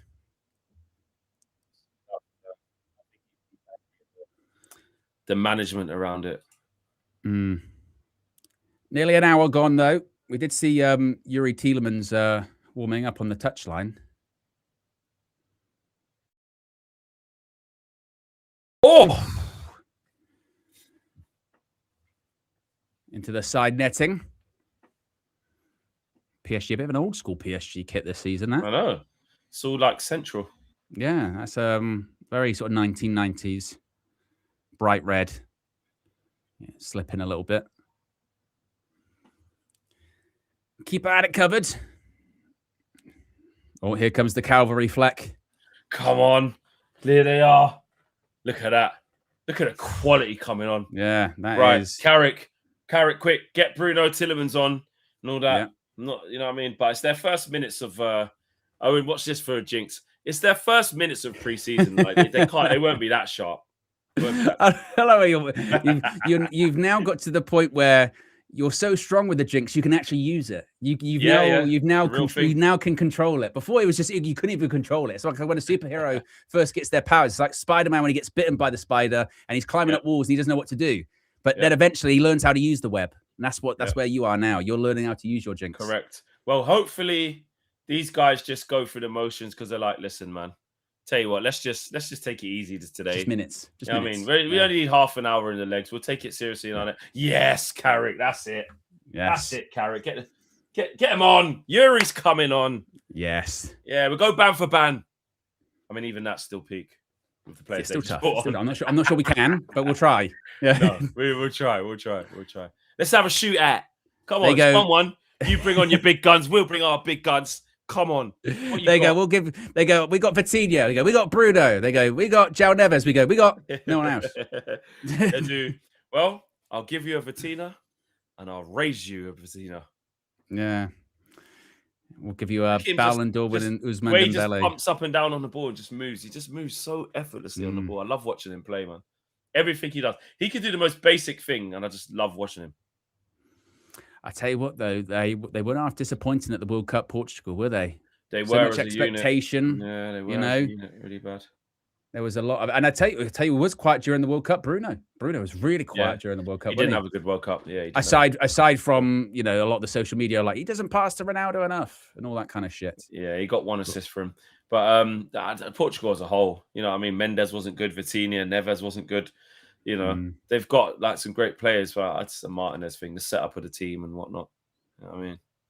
Do you reckon there's any, like with CR7, yeah? Did he officially retire from international football after the World Cup? Did he officially? I don't know. I think it's because it's his last World Cup. I think. Yeah, because he didn't. Because there was do it. There was stuff like about his sister saying it. But do you think there's any chance he tries to pull off going to the next one? Considering that it is in World Portugal. Cup. No, it's in Portugal. Is it in Portugal? It's one of 3 countries. Yeah, I'm pretty sure. Yeah. Oh, yeah. It's Portugal, Morocco, Spain. Yeah. Surely a home. Could he resist a home World Cup in his mid-40s? And I think even that one, he might be like, "Listen, I'll take even if I'm just in the squad, like the Neymar one, just gone." Do you reckon he can sit on the bench? Can Cristiano Ronaldo sit on the bench at a home World Cup at the age of like 44 or 45, however old he'd be? Yeah. Well, forget that, Owen, because the skipper is back. Well done, Andre Santos. Yep. Well done, Abumo. Well done. Played well. Yes, Bruno. Fresh trim. Ready to go again. Rested up with his family. Gone on his holidays. Do you know what I mean? Big up Xerxes, been playing well in pre-season as well. Apart from his first game where everyone cussed him out. Yeah, he has been playing well. Yuri Tielemans said earlier on he's swapping the red of Belgium for the red of Manchester. Come on, Yuri. Our captain is on in Bruno Fernandes, and Belgium's captain, Yuri Tielemans. Yeah. £35 million signing. It looks so one of Villa's weird. best players. Signing one of Belgium's best players, right? Belgium captain. 35 mil. Young Harry Amas getting a run out. Before he probably goes on loan or gets sold for $6 million. Now this is the time, Fleck, for Tielemans to do a pass, and then post-match we say Tielemans masterclass. This is how this game works, my friends. Yeah. Here we go. Wonder if we'll have a winner. The game will probably be just tepid and end 1-1. Probably. It's just like it is. Some of the once you get to like 65 minutes in a preseason friendly, it can just be a glorified rondo, can't it? It really can. Because you don't really want to be sprinting after things, doing your hammy. You don't mind going from left to right, get your steps in, you know, get your kilometers in, that kind of vibe, get your heart rate up, but you don't want to be hunting people down and you know, trying to get that for the last bit. But at the same time, you need to get the balance of you do need good rhythm. Yes. And it's a bit like tackles just in games in general. They say, like, if you half-ass it, that's when you're likely to get hurt, isn't it? You know, you've got to go into it full-blooded. That's what I tell you. What, whenever you're playing football as a kid, that's what they always tell you, don't it? You know, don't dangle in tackles. If you got to do it, you got to do it. That's how you hurt yourself. So you break your leg. Yeah, you got to commit, mate. You got to commit. Same with goalkeeping. That's what they say. If you're going to come out, you come out. If you don't, you don't. That's it. Tielemans playing left 6, left of the pivot.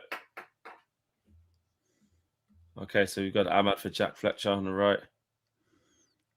Also, Flex, we've got 1,300 people watching. We are pretty much bang on, 4 away from 800 likes. So if you haven't already clicked the like button, we can get at 1K likes. We can do it. I believe 100%, Fleck. 100%. 100%, Fleck. Uh-oh. Behind. So, lovely little dummy. Yes. Kvaratskhelia who? Kavicha who? I haven't seen that much of him in the match. The most we saw of him was when Aiden Heaven wiped him out. Anonymous, mate. He ain't that good. Overrated, bro. I tell you what, if Durbert actually became like Man United's proper #1 goalkeeper, his name being on commentary would be like, you know, that scene from Rush Hour when he does the whole like, no, not you, me, no, not me, you. You know the one I've seen him on about? Of which one? When Chris Tucker in Rush Hour, you know, when he's with that guy, and he goes, no, not you, me. And he goes, who? Me. No, and he goes, his name what? Who? I am who? I am who? Yeah, I know you're who, but who are you? I am who. That's what it would be like with me in goal. Great save by me, by you. No, me. Yeah, you. Yeah. No, me. No, I'm talking about me. Yeah, you're talking about you. I know you're talking about you. No, I'm talking about me. And the other guy's called Woo Hoo or something. Yeah.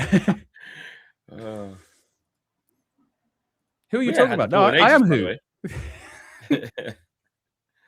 I love. I know we haven't touched it. We haven't touched the ball in absolutely ages.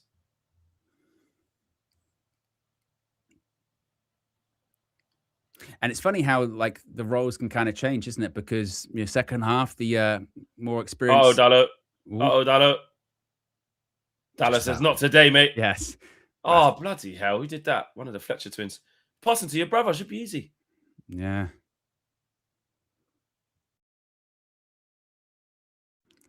The crowd got up for it then. Soon as Kvaratskhelia picked up the ball. Oh, yeah, Mendes is on as well. He's so good, Mendes, man. He is really good, isn't he? He's so good, bro. What do you reckon? Is he best left back in the world? Yeah, I'd say so. Certainly in that conversation, isn't he? Yeah. Cucurella is doing really well at the moment, to be fair to him. He has done really well. And what's fascinating about him is that obviously he did well at Brighton. Then when he went to Chelsea for all that money, it was like, because City pulled out, didn't they? They were like, we're not spending that on Cucurella. Remember we nearly got him? Yeah, and then even initially at Chelsea, I was just about to say, it didn't go great. Him and Regulion. Yeah, because they were going to loan him to us, and then he plays in the Carabao Cup and he's cup tied, and Man United go, oh, maybe not then, and then get Regulion, But now he was brilliant in the Euros. He was brilliant in the World Cup.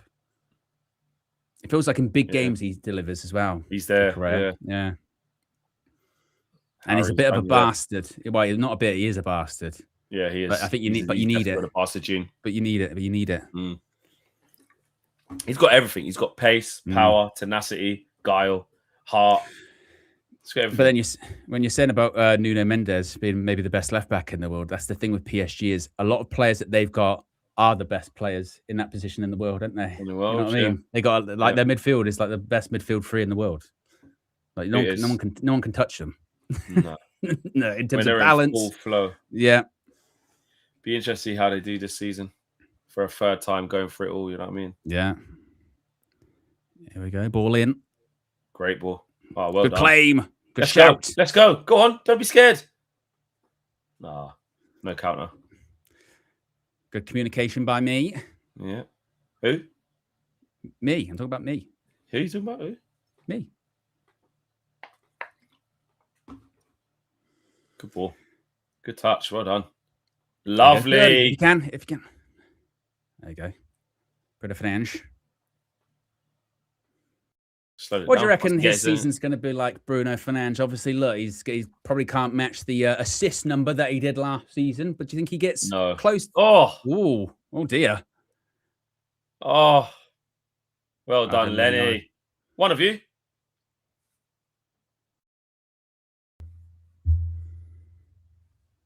Oh, what do you reckon with Bruno this season? Does he get close to those numbers again?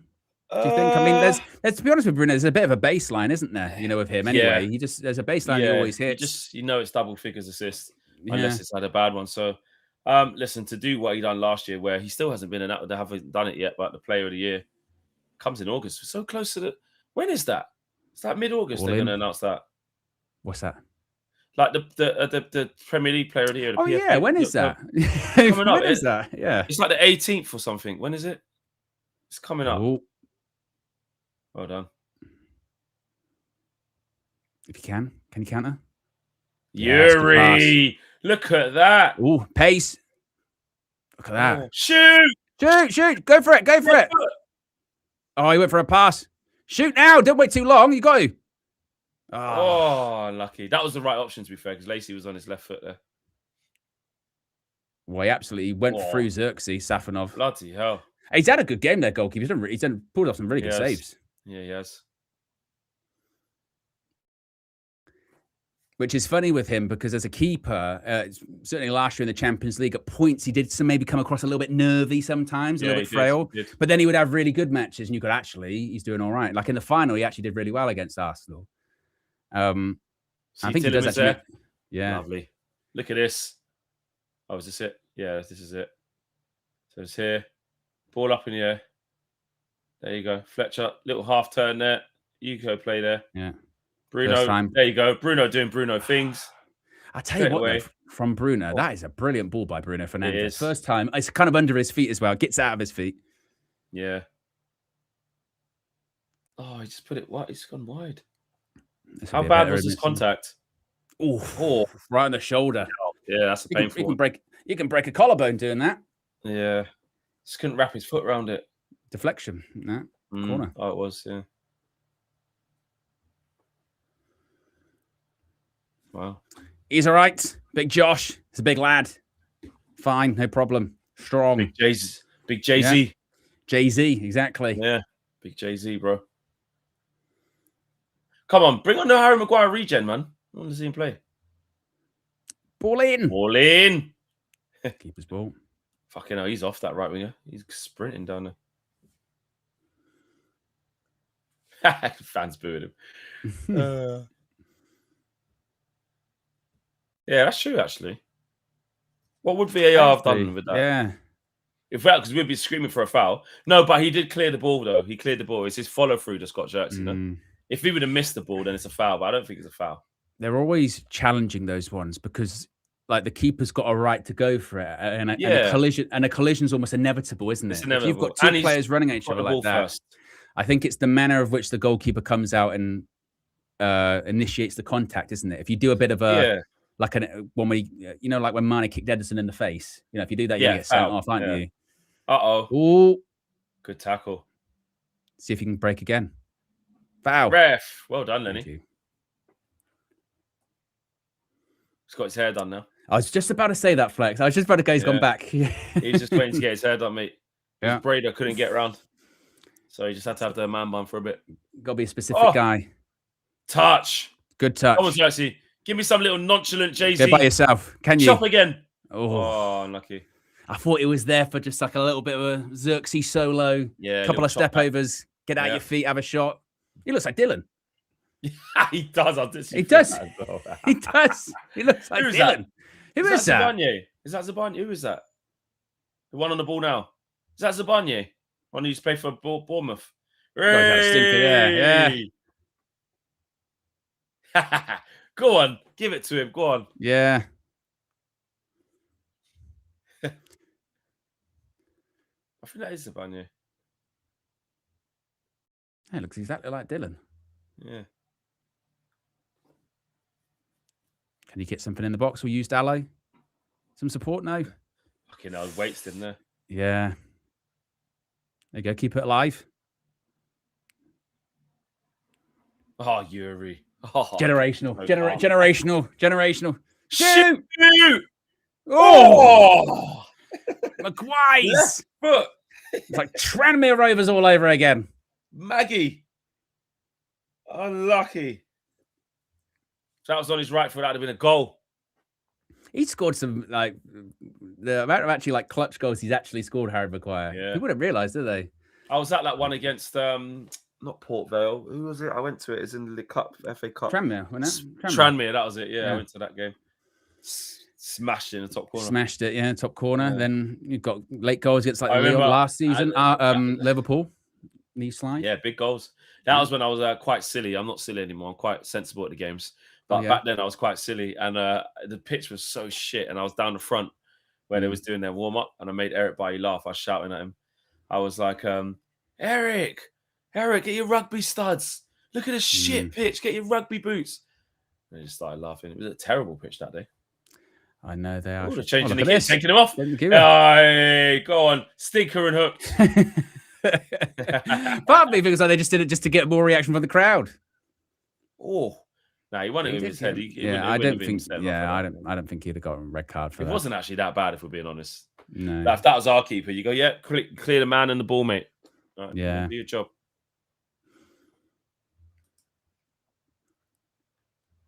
So 18-year-old goalkeeper come on. So that guy they bought still hasn't even come on. They're still not having him. He's even on the bench. He might not even be on. Yeah, I think he is. Oh, is he? Hates him. Yeah. Don't rate him, whatever that Everything means. not to blame. Yeah, I told you don't rate him, mate. See? Don't rate means if there's somebody in front of you, I'll near enough always choose them if they're fit over you. That's what don't rate means. Like Carrick with Xerxes? Yes, exactly. It's true. The moment when Sesko and Bumo Cunha are all available and Cunha are all available, I still won't. I'm going to them before I go to you. Probably. That's usually what it means. Yeah. You know what I mean? And now there's Rashford going to be added back into that as well. Very true. Yeah. Just saying, mate. It's probably why he's looking to go to Juve. Shout out Statman Dave 1 minute ago. Ahmad's game by numbers versus PSG, of course. 94% accuracy, 40 touches, 4 ball recoveries, 3 touches in the box. He's put 3 touches in the box twice. Ahmad's been so good. He's put 3 touches in the box, 3 touches in the box, 1 assist. He was emphasizing flex. He was emphasizing. He went 3 touches in the box. No, 3 touches in the box. Proper emphasis. My favorite thing with Statman Dave is the last sentence. Is his little looking good in red. Yeah, that's it. I want to see a Yuri Tillemans on that. Bloody hell. Or it'd be like Yuri Tillemans, 97% pass completion, bargain. Oh man, I think that's that man, Dave. Yuri Tillemans completed all of his passes. Vision. Like a David Brent thing at the end, isn't it? Vision. Yeah. What ball that is. Right to his foot. Concentrate, Diogo. What you got, Dally? Concentrate. Oh, he didn't concentrate. Yeah, he did. Oh, he did a bit. He did. There you go. One of you. Concentrate. Well done. Well done. Well done. Oh, tried a little growth. Playing against Kvaratskhelia there, Jack. Which one? Is it Jack or Tyler on the right? I can't work out which one. I'm not sure. They wear the same boots as well and everything. Yeah.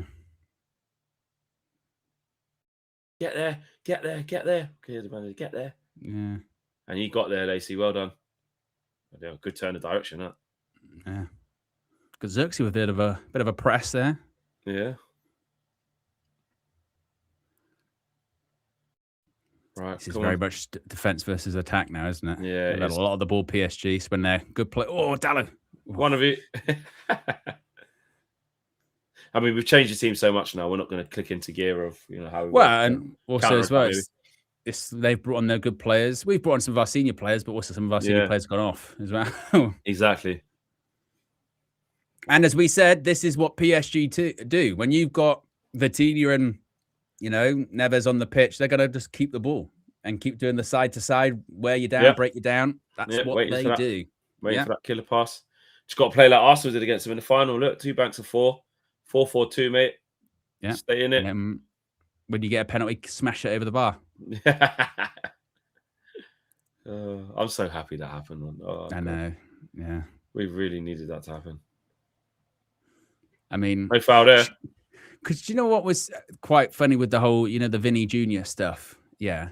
So I noticed this, and maybe I'm reading it wrong, but I did see a lot of Arsenal fans, despite. Oh, Yuri! Sorry, Owen. Look how we just opened up the pitch. Go! One more. Oh, play ahead. I mean, it does make Marquinhos look like the world-class defender he is. Yeah, but there's that gap. Play it ahead. Play it a bit ahead of him. He tried to almost play it through him. Yuri! I tell you what, we haven't paid enough. Look at the speed of thought. Well, we already knew. God. Jack, fuck you know, always at Tyler. The Fletcher brothers have been a bit dodgy, haven't they? Well done, Lenny. Well done. Right, put your foot on it, Jack or Tyler. Just relax. Just relax. Yuri's speed of thought, mate. Fuck you know. Proper. Yeah. If we had Liam Rosenior as the coach, he'd be like something like Tielemans. Tielemans. He's a man. Well, his second name's also got the word tile in it, as in tiling, as in one in front of the other. Tiling men. Tiling. Pause. Pause. What are you doing to me? Respect the ball, not balls. Pause. Pause. Yeah, pause. But he's done well so far. I think class, Cam. He oozes class, doesn't he? Yeah. Tielemans. He's that kind of player. That's gonna get Statman Dave shout out. 3 passes round the corner, mirrors. Yeah. I think he might go with vision. I think it's a vision. Full stop. That's the one. Yeah, with some or bargain, or maybe 100% passing, steal. Like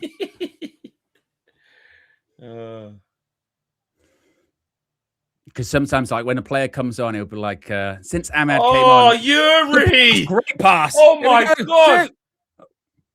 Oh, that shot went in slow motion. I might have to ring Dan Bardell right now. Do it. I might have to ring Dan Bardell right now. Or Gabby. Gabby on the air. Yeah. I don't know. No, as he does breakfast. Was that Yuri Tielemans just did that? It's a little trickler from Bruno Fernandes. Did he get a deflection? Was it a pass or a shot? I think it's a pass. Was it Shea Lacey? No, he's tried to shoot. He just didn't wrap his foot around it. Give the eyes. Is he trying to shoot? I don't know. I reckon it's a pass, Was that Tielemans who did that, or was it Shea Lacey? I think it might have been Lacey. They got the same boots on. I didn't see who did that. Who did that pass? Was that Tielemans who just opened up the play, or was that Lacey? It doesn't matter if it is Flex. Call Dan Bardell anyway. At this point it was Yuri Tielemans. If you say something enough, it becomes the truth. It becomes the truth. Oh man, the intensity has dropped. If Yuri Tielemans does one more good thing, I'll ring him. Is this a bit like, when we signed Christian Eriksen, and then because we had basically no players that could pass the ball, when Eriksen came in and passed the ball a little bit, we went, fuck, oh my God, look at this guy. Is that a bit like a Yuri? Because we're just seeing someone that's actually composed on the ball, we just go, oh my God. Yeah. And everything we said about him, obviously, we can't go extra, but he's already doing the things that that's why you was happy to get him, because he'd do things like that. Was it Yuri who did that? Yeah, it was. He raises your level, doesn't he? It's from a technical point of view. Same with Andre Santos, to be fair. He raises technical. Oh, you're not going to get it. What are you doing? Keeper. Me. Who did that? Me. Oh, look at Yuri. Okay. I'm ringing. Look, he's opened up the play again, mate. Fucking hell. Hold on. I'm going to offer some more money. I need to offer some more money. You're right, Dan. We got Euro.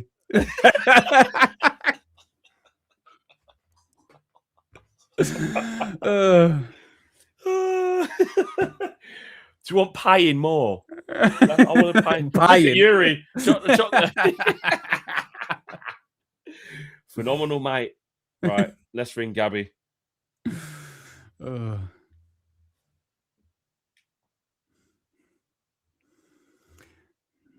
Good cameo from Manchester United's new number 18. All right. There we go.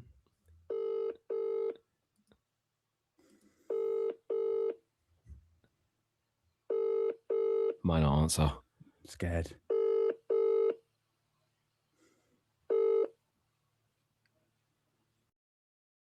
Right, you didn't answer. Where's Dan Bardell? Go to the backup. Like, Dan, you're the first person I thought of. Had to ring you. Hello? Dan Bardell. I'm good. I'm good, mate. I'm good. Listen, you're live on United View right now, so don't swear. Just really quickly. I want to offer you more money for Yuri Tillemans. Well, he's playing in pre-season. He's made about 6 passes, and every single one of them have been amazing. I want to give you more money. Unfortunately, man, I'm not in Convilla's transfer committee, so that's not going to work. I'm really pleased he's doing well for you, though. Obviously, I'm absolutely delighted with that. Yeah, good player. Good player, he's looking good, mate. He's a good player, mate. You weren't wrong. Yeah, can confirm you were right. You enjoy your Champions League and Premier League ready midfielder. I will. I'm also gonna get him to sign my Man United shirt. I'll bring it in for you so you can have a look at it.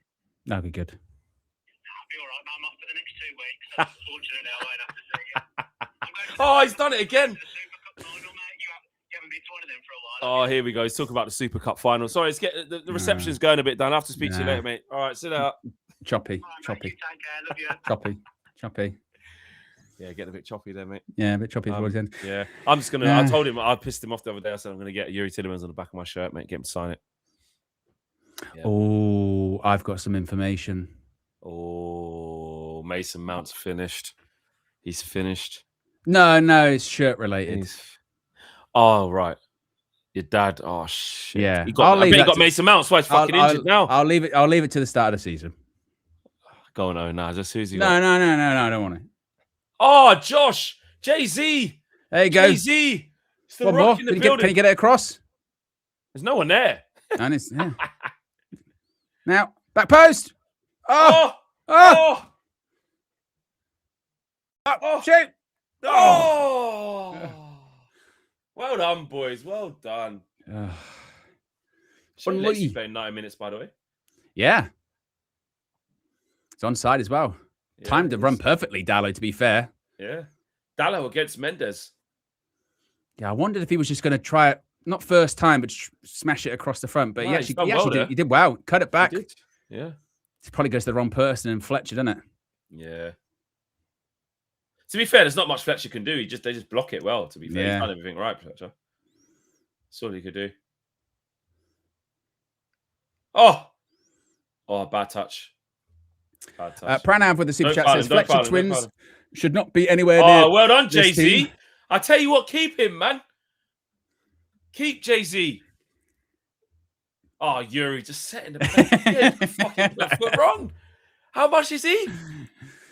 Oh, shame. Bargain over the window, mate. I tell you what, we don't need any more players. I'm happy with this. Right, I'm just going to mute you for a second. Until he calms down, I'll just keep muting him. Until he's decided that he wants to participate properly, then we'll unmute. Because he's getting carried away. You know, like sometimes when your child just goes, maybe you've had enough Skittles. Those E numbers. All right.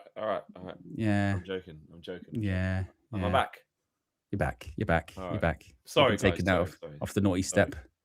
Yeah, sorry. I was getting a bit silly. Obviously, I don't mean that, but I like Shea Lacey, though. He looks really good. He does look good. He's had a really impressive preseason so far, yeah. Oh, Yuri! Woo! Oh, it was Bruno. Oh, it was Bruno. Oh.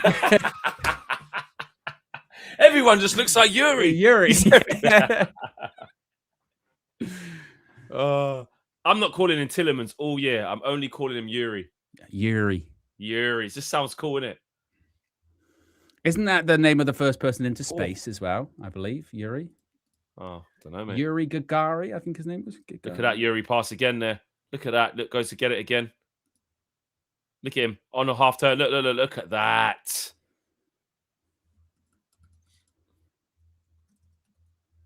He's literally had 100% pass actually since coming on. I want to see that from yeah, Dave. I want to see that from Statman Dave, bro. He's had 100%. Yeah. Yuri Gagarin. Yes, there you go. Oh, never heard of him. First man in space, mate. Wow. Imagine that. I was first person out of this world. That is mad, isn't it? Yeah. That is mad. When you say it like that. Yeah.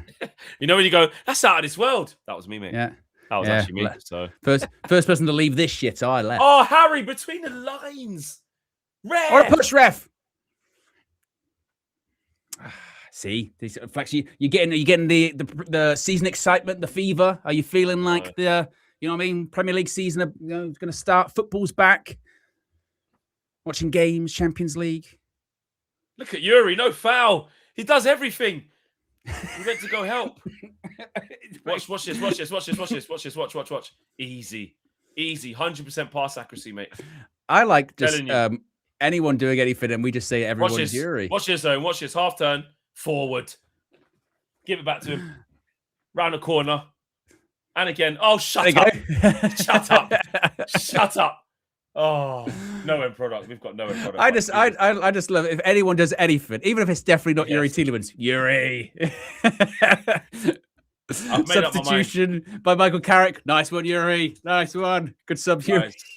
I'm going to tell you this now. I've already made up my mind about how I feel about this player.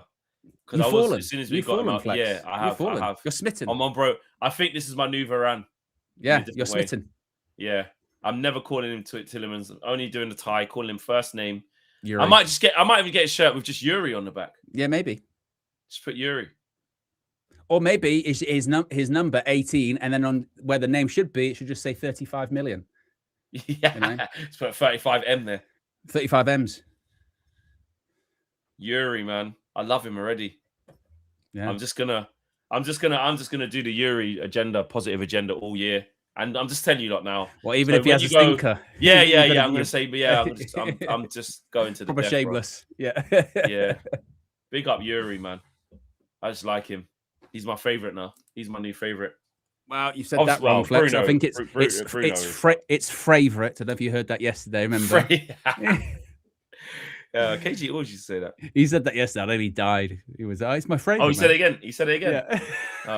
I saw KG. Oh, it's so funny. Did you see him yesterday at the concert? So imagine this, yeah. So out of all the crowds, out of all of the queuing, as soon as we got through, the first person I see on his crutches, I was like, that's definitely KG. Yeah. Definitely KG. Yeah, saw him straight away. Saw him immediately. Was it a good day? You enjoy yourself? Oh, yeah, it was good. Lauren Hill was okay. She was good. Erica Badu was even better. Giggs was good. He brought out Kano. You know that, Owen? Do you know what? Out of all the people you've named, about 5 people there, I think I know 4 of them. Yeah. About 4. Okay. At least. Who's the one you didn't know? You knew Giggs, no? I know Giggs, yeah. Yeah, Kano, you know Kano. I know him. Yeah. I know Lauren Hill. Have you heard of Erica Badu? That was the one I didn't know. No. You haven't heard of that? Okay, she's an absolute legend, yeah. But that's not 4 for 5. That's good. Wycliffe Jean, you know him from The Rock? I know him, yeah. Yeah. No! Oh. Yeah, Wycliffe was there. It was amazing. And then like the Marleys, like, because obviously Lauren Hill had, she's got kids with the Marleys, with Rowan Marley. So Zion Marley was there, her son. I've only heard of Damian Marley. Is he related? Oh wow, I think he is. Yes, he's Bob Marley's son. Yeah. Oh right. Okay. Ziggy Marley, Stephen Marley. There's loads of Marleys. Because Damian Marley used to be on like one of the old FIFA soundtracks. He did. Oh, you're taking me back there. Yeah. Oh, stop it, Jay-Z. Nice. Stop that. Give him a Megs if you're bad. All right, okay. Give it to Yuri. Go back. Go. Oh, he tried. Yeah, he did. Yuri. Woo! Yuri. Woo! Isn't that mad that song's like 20 years old now? I know, mad. Isn't it? And now it's his. Yeah, Kaiser Chiefs, yeah. And now it's Yuri's. Yuri, man, we're gonna enjoy. We're gonna. Did they say how much stoppage time is going to be added on? I don't think they did. They've just sort of carried on playing. Yeah. Here we go from Fabrizio on what? Stop that spammer person. Get out. Kick them out. Oh, that is full time. There you go. Oh, full time's happened. Yeah. Full time for Manchester United. A goal apiece, Flex, but certainly not a bad performance whatsoever. More impressive stuff from Manchester United. Of course, it's a bit of a makeshift. It's a bit of a makeshift PSG, isn't it? But still, not too bad today. What did you make of it all? Yes. Can you pause that thing, please? Yes, I would say well done. Good performance. I would say that we were the better team. If someone was gonna win that game, you would say it should have been us with the chances or opportunities that we found ourselves in. But I thought it was really good. I thought, a little bit of a bozo moment in the first 2 minutes of the game, 1-0 down. But from that point on, we played really well. Then there was a bit of a early to middle part of the second half where kind of nothing was happening. PSG not really looking to do a madness. We're not going around chasing. And then we started to put some nice little patterns together towards the end of the game. I love what Shea Lacey's been doing. He just looks good. Ahmad played really well. Santos hasn't put a foot wrong all pre-season, apart from that one mistake he made against Wrexham, which was that was it. But he hasn't put a foot wrong. He's just gone from strength to strength. Xerxes had a good pre-season as well, and he was bad against Wrexham, but after that, he's been really good. Yeah, he's been unfortunate not to play more, and it does feel like he's on his way out, doesn't it? Just with the sheer lack of starts, as you mentioned earlier on, when it feels like whenever anyone else is available, he doesn't probably start, which maybe says a lot. Of course, there'll be so much discussion about Mason Mount coming out of this game. If you're just joining us, after 20 minutes, off. Looks like an injury. Don't have any confirmation yet, but you don't tend to play only 20 minutes of a preseason fixture, particularly after you just played 90 last week. The whole point, it felt like with Mason Mount this preseason, was to get minutes actually into the legs. So that doesn't look positive. Maybe that guarantees a midfielder is signed. I feel like we were always going to get a third anyway, but now we definitely need a third. But if they're of the standard and quality of the two that we have already signed in your Yuri Tielemans and your Andre Santos, two players that we're full of praise of today, then more of the same. If you can find that deal out there to get someone of a quality of Yuri Tielemans for 35, although that feels like that might be a bit of a one-off. That one maybe Flex. Yeah, it does. And I've said it already, but I'll just sum it up here. I'm excited by him. Yes. I'm excited, guys. I've already seen a clip straight away. Yuri Tielemans and Bruno with the love-struck eyes as the couple passes exchanged. I feel like it's going to be a thing. I just got a really, really good feeling about him. Like, I know that we all already know he's a good player, but I just think we're really going to endear to him by how he plays. And I think he plays forward so quickly. And listen, you guys have seen it. You know, you've seen Gabby talk about it. You've seen the Villa fans talk. Everybody knows that Yuri Tielemans is a very good football player.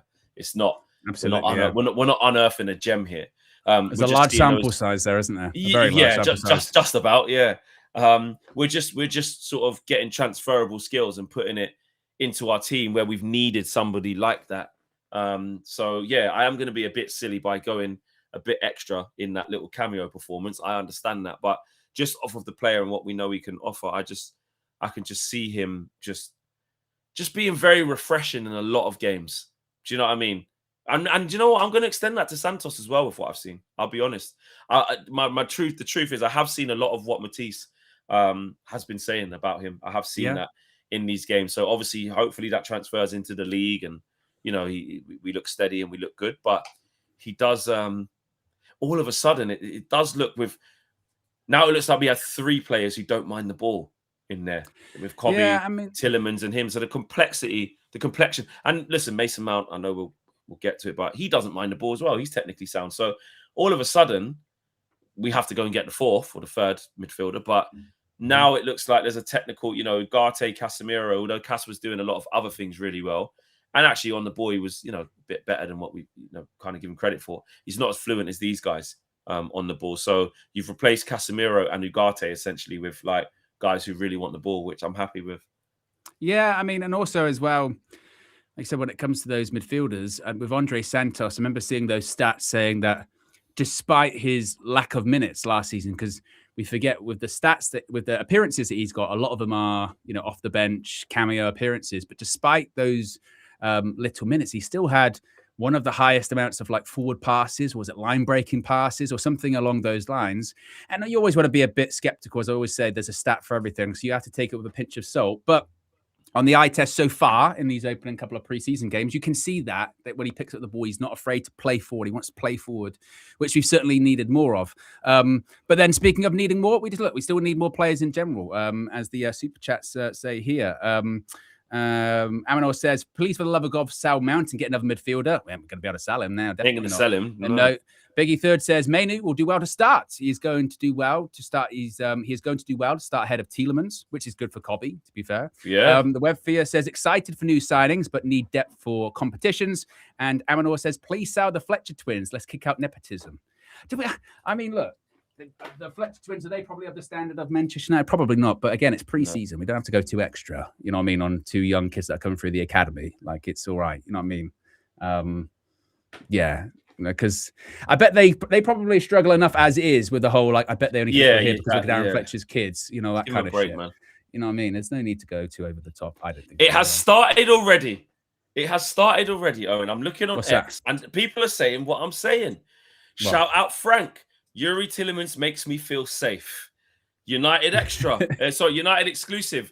They've put a comp up. Love this guy already. There was just something that cameo. What we just saw, guys. Has Statman Dade said anything? Have we got one? Have we got one? No. Wait, look at that. Oh, he's put Andre Santos passing versus PSG, and he's put. Oh my God. Owen, you gotta go to it. Wait. Yeah. Go to it. Yeah. Read it out. Well, I'm gonna try. Josh told me earlier that the post don't get cut off anymore, right? I don't know if this is possible. This is the ultimate test if these things actually get cut off anymore, right? Can confirm, Josh, this one got cut off. I'm not gonna blame you though on this one because this is kind of mental. So this is the Statman Dave one. Oh, no, get up on full screen. There you go. Show now. Yeah. So he's gone. It was going that way. It was going. Yes. So he's gone like Andre Santos passing versus PSG. As you can see on this. It is cut off. Yeah, it is cut off. Yeah, so I mean, it is cut off. But but it's long. But basically, he says Andre Santos passing versus PSG. It goes accurate. There's basically more accurate than inaccurate, as you can see on the screen, guys. And he ends with tidy. He's turned into like Nessa from Gavin and Stacey. Tidy. He did make one about Yuri Tielemans. We can get that up on the screen actually for you guys as well. Flex will enjoy this one. There you go. Yuri Tielemans completed 100% of his passes and made 9 carries in the 28 minutes he played versus PSG. Looks good in red. Red tick. I told you what it was going to be, bro. I told you. And I also said, I was on my Statman Dave. I was like, he's passed every ball to a red shirt and it ain't been safe passes. He's got us playing straight away. I wasn't going extra, guys. The timeline is seeing it. There was something about that Tielemans cameo. I was like, I love him. I love him. Here you go. Look at even Luckhurst. It's even got Luckhurst doing it, Owen. Classy pass from Tielemans. I love him. I love him, bro. Yuri. I love Yuri. I do. I've just wanted this for ages, this type of player. Let me see some more stuff on the timeline. There's going to be more Yuri. I love Yuri. Yeah. United District, buy a left back. What other ones? What other things have we got? We got some Ahmad stats after the game as well. I can get that up on the screen for you because a lot of people talk about Ahmad in this season ahead as well, aren't they? They're saying about how it's got to improve. He had a difficult one. Ahmad's game by numbers versus PSG: 94% pass accuracy, 40 touches, 40 ball recoveries, 3 touches in the box, 3 touches. This is one he did twice. 3 touches in the box, 3 touches in the box. Flex, is that one looking sharp? And you'll like this one as well, actually. You'll like this one as well, Flex. It wasn't just Ahmad. It was also Harry Maguire that was also doing his bit in that game. And it says, Harry Maguire won every single duel that he contested versus PSG. Solid as ever. With a brick next to it. Yeah. 2 bricks. Yeah. Yeah, Scott Saunders, shout out Scott. Looking forward to seeing more of that in capitals from Tielemans. Class. Telling you, man, you can just feel it. That is quite a ridiculous cameo from Yuri Tielemans, isn't it? That He literally he's come onto the pitch once again. Get up on the screen. He's come onto the pitch. He completed 100% of his passes. He didn't give it away for 28 minutes. He just literally every time he passed it to the man. And it's not as if he played it safe for 30 minutes as well. You know what I mean? He played forward for 30 minutes there. That wasn't playing it safe at all. It wasn't. No. So just letting you know, guys, I will be doing a Flex's View tomorrow. You can probably tell us. I love Yuri Tielemans. That's it. No, that's it. He's coming out tomorrow. I'm telling you, I'm going to talk about him. I'm going to talk about it because I'm going to go sleep on it. I'm going to think about it. And I just think we've got something really good here. Well, the thing is, it's not even everybody knows this, but I just want to talk about it more tomorrow. So yeah, I mean, why not? Where was your apologies for Santos Flex? Says Chai. Well, I've got nothing to apologise for, but I have said, let me say, I said Matisse was Flex, lying. I'll pause you again there, Flex. We got guys. After get a preseason 1-1 draw against PSG, now is not the time to be like, where are your apologies? We've got to play some Premier League games first before we start doing that. Like we got to, you know what I mean? After a preseason game against PSG. Now is not the time to be doing. You got to save your "I told you so's" for later. You got to keep them in your back pocket. How many times have I said that to you, Flex? You know when sometimes something happens and I'll go, and you go, "We've got to do something." I'll go, "Flex, save it. You got to put it in your back pocket. Save it in your back pocket." Now is not the time. You know what I mean? We got to do because even like we got to start as we need to go on this season. Last season was full of every win or every defeat was like you must apologize for one way or the other, wasn't it? You should apologize to Ruben, or you should apologize for thinking Ruben was good, basically. We start as we mean to go on. You know what I mean? Start as we mean to go on. Let's go. Our players are good. The players we signed are good. The team's good. Let's back the players. Back Michael Carrick.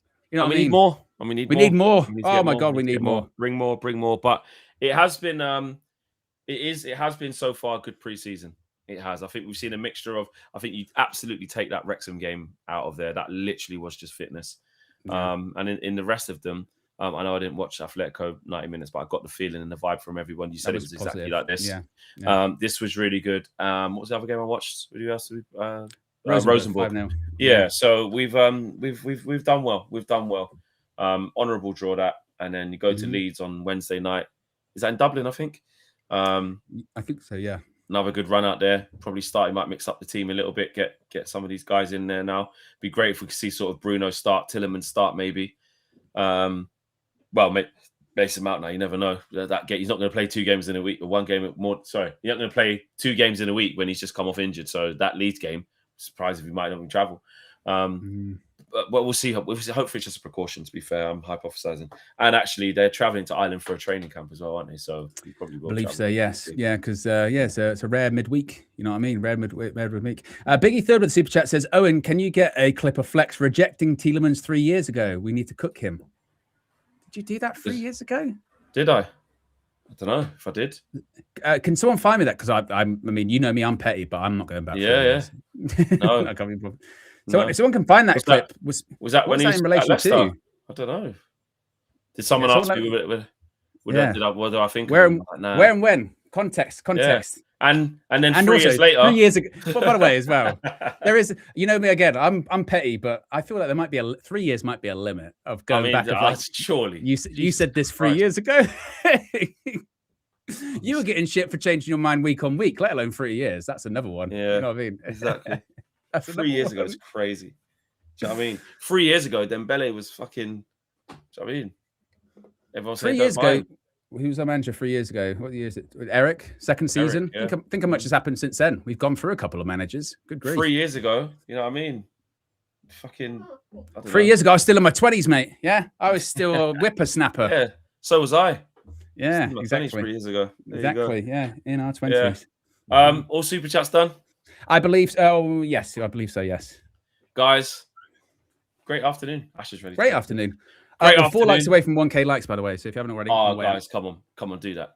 Hit a like on the way out, guys. Get us to 1K. On the way out of the building. There you go. 97. Let's get that. 97. Done okay. 97. Done okay. 97. Done Won the title win. Yeah, exactly. There you go. Oh, there you go. And 12. 12 over. Yes, lovely. there you go. Lovely. Keep smashing that like button. Smash a like for Yuri. If you like what you see from 100% pass accuracy, Yuri, Yes. then hit a like. Do you know what I mean? I want to see that go to 1,400 likes right now. Everyone watching. Mm-hmm. I mean, basically 1,500 people still in there. So smash a like for that Yuri cameo, people. If you like what you saw, if you saw what I saw, if you saw what Owen saw, and you went, fucking hell, this is easy on the eye. This is something we've been needing. Then hit the like button on the way out, people, because I'm telling you, Yuri is the man. We're gonna love him. He's gonna become a fan favorite. Do you know what I mean? Favorite. Get the song. Get favorite, yeah. And get the song going. Yuri, Yuri, Yuri, Yuri. I'll get in the lab. Ow. I'll get in the lab. I'll get in the lab, Flex. Yeah, I'll get in the lab. I'm telling you, I'm going to be so irrational with this guy. I've made my mind up. There's no turning back. I don't want to hear you're just saying that because you like him. He hasn't been good, Flex. Yeah, I am saying that just because I like him. Yes, I am. So at least you're honest from now. I'm being honest. I'm just telling you what to expect with me and Yuri because I'm just going to, especially because it's Dan Bardell's guy and I like winding him up as well. And I'm just going to be so, I'm just going to love him. I tell you what, Flex, he better be good now after all of this. Talk about putting it.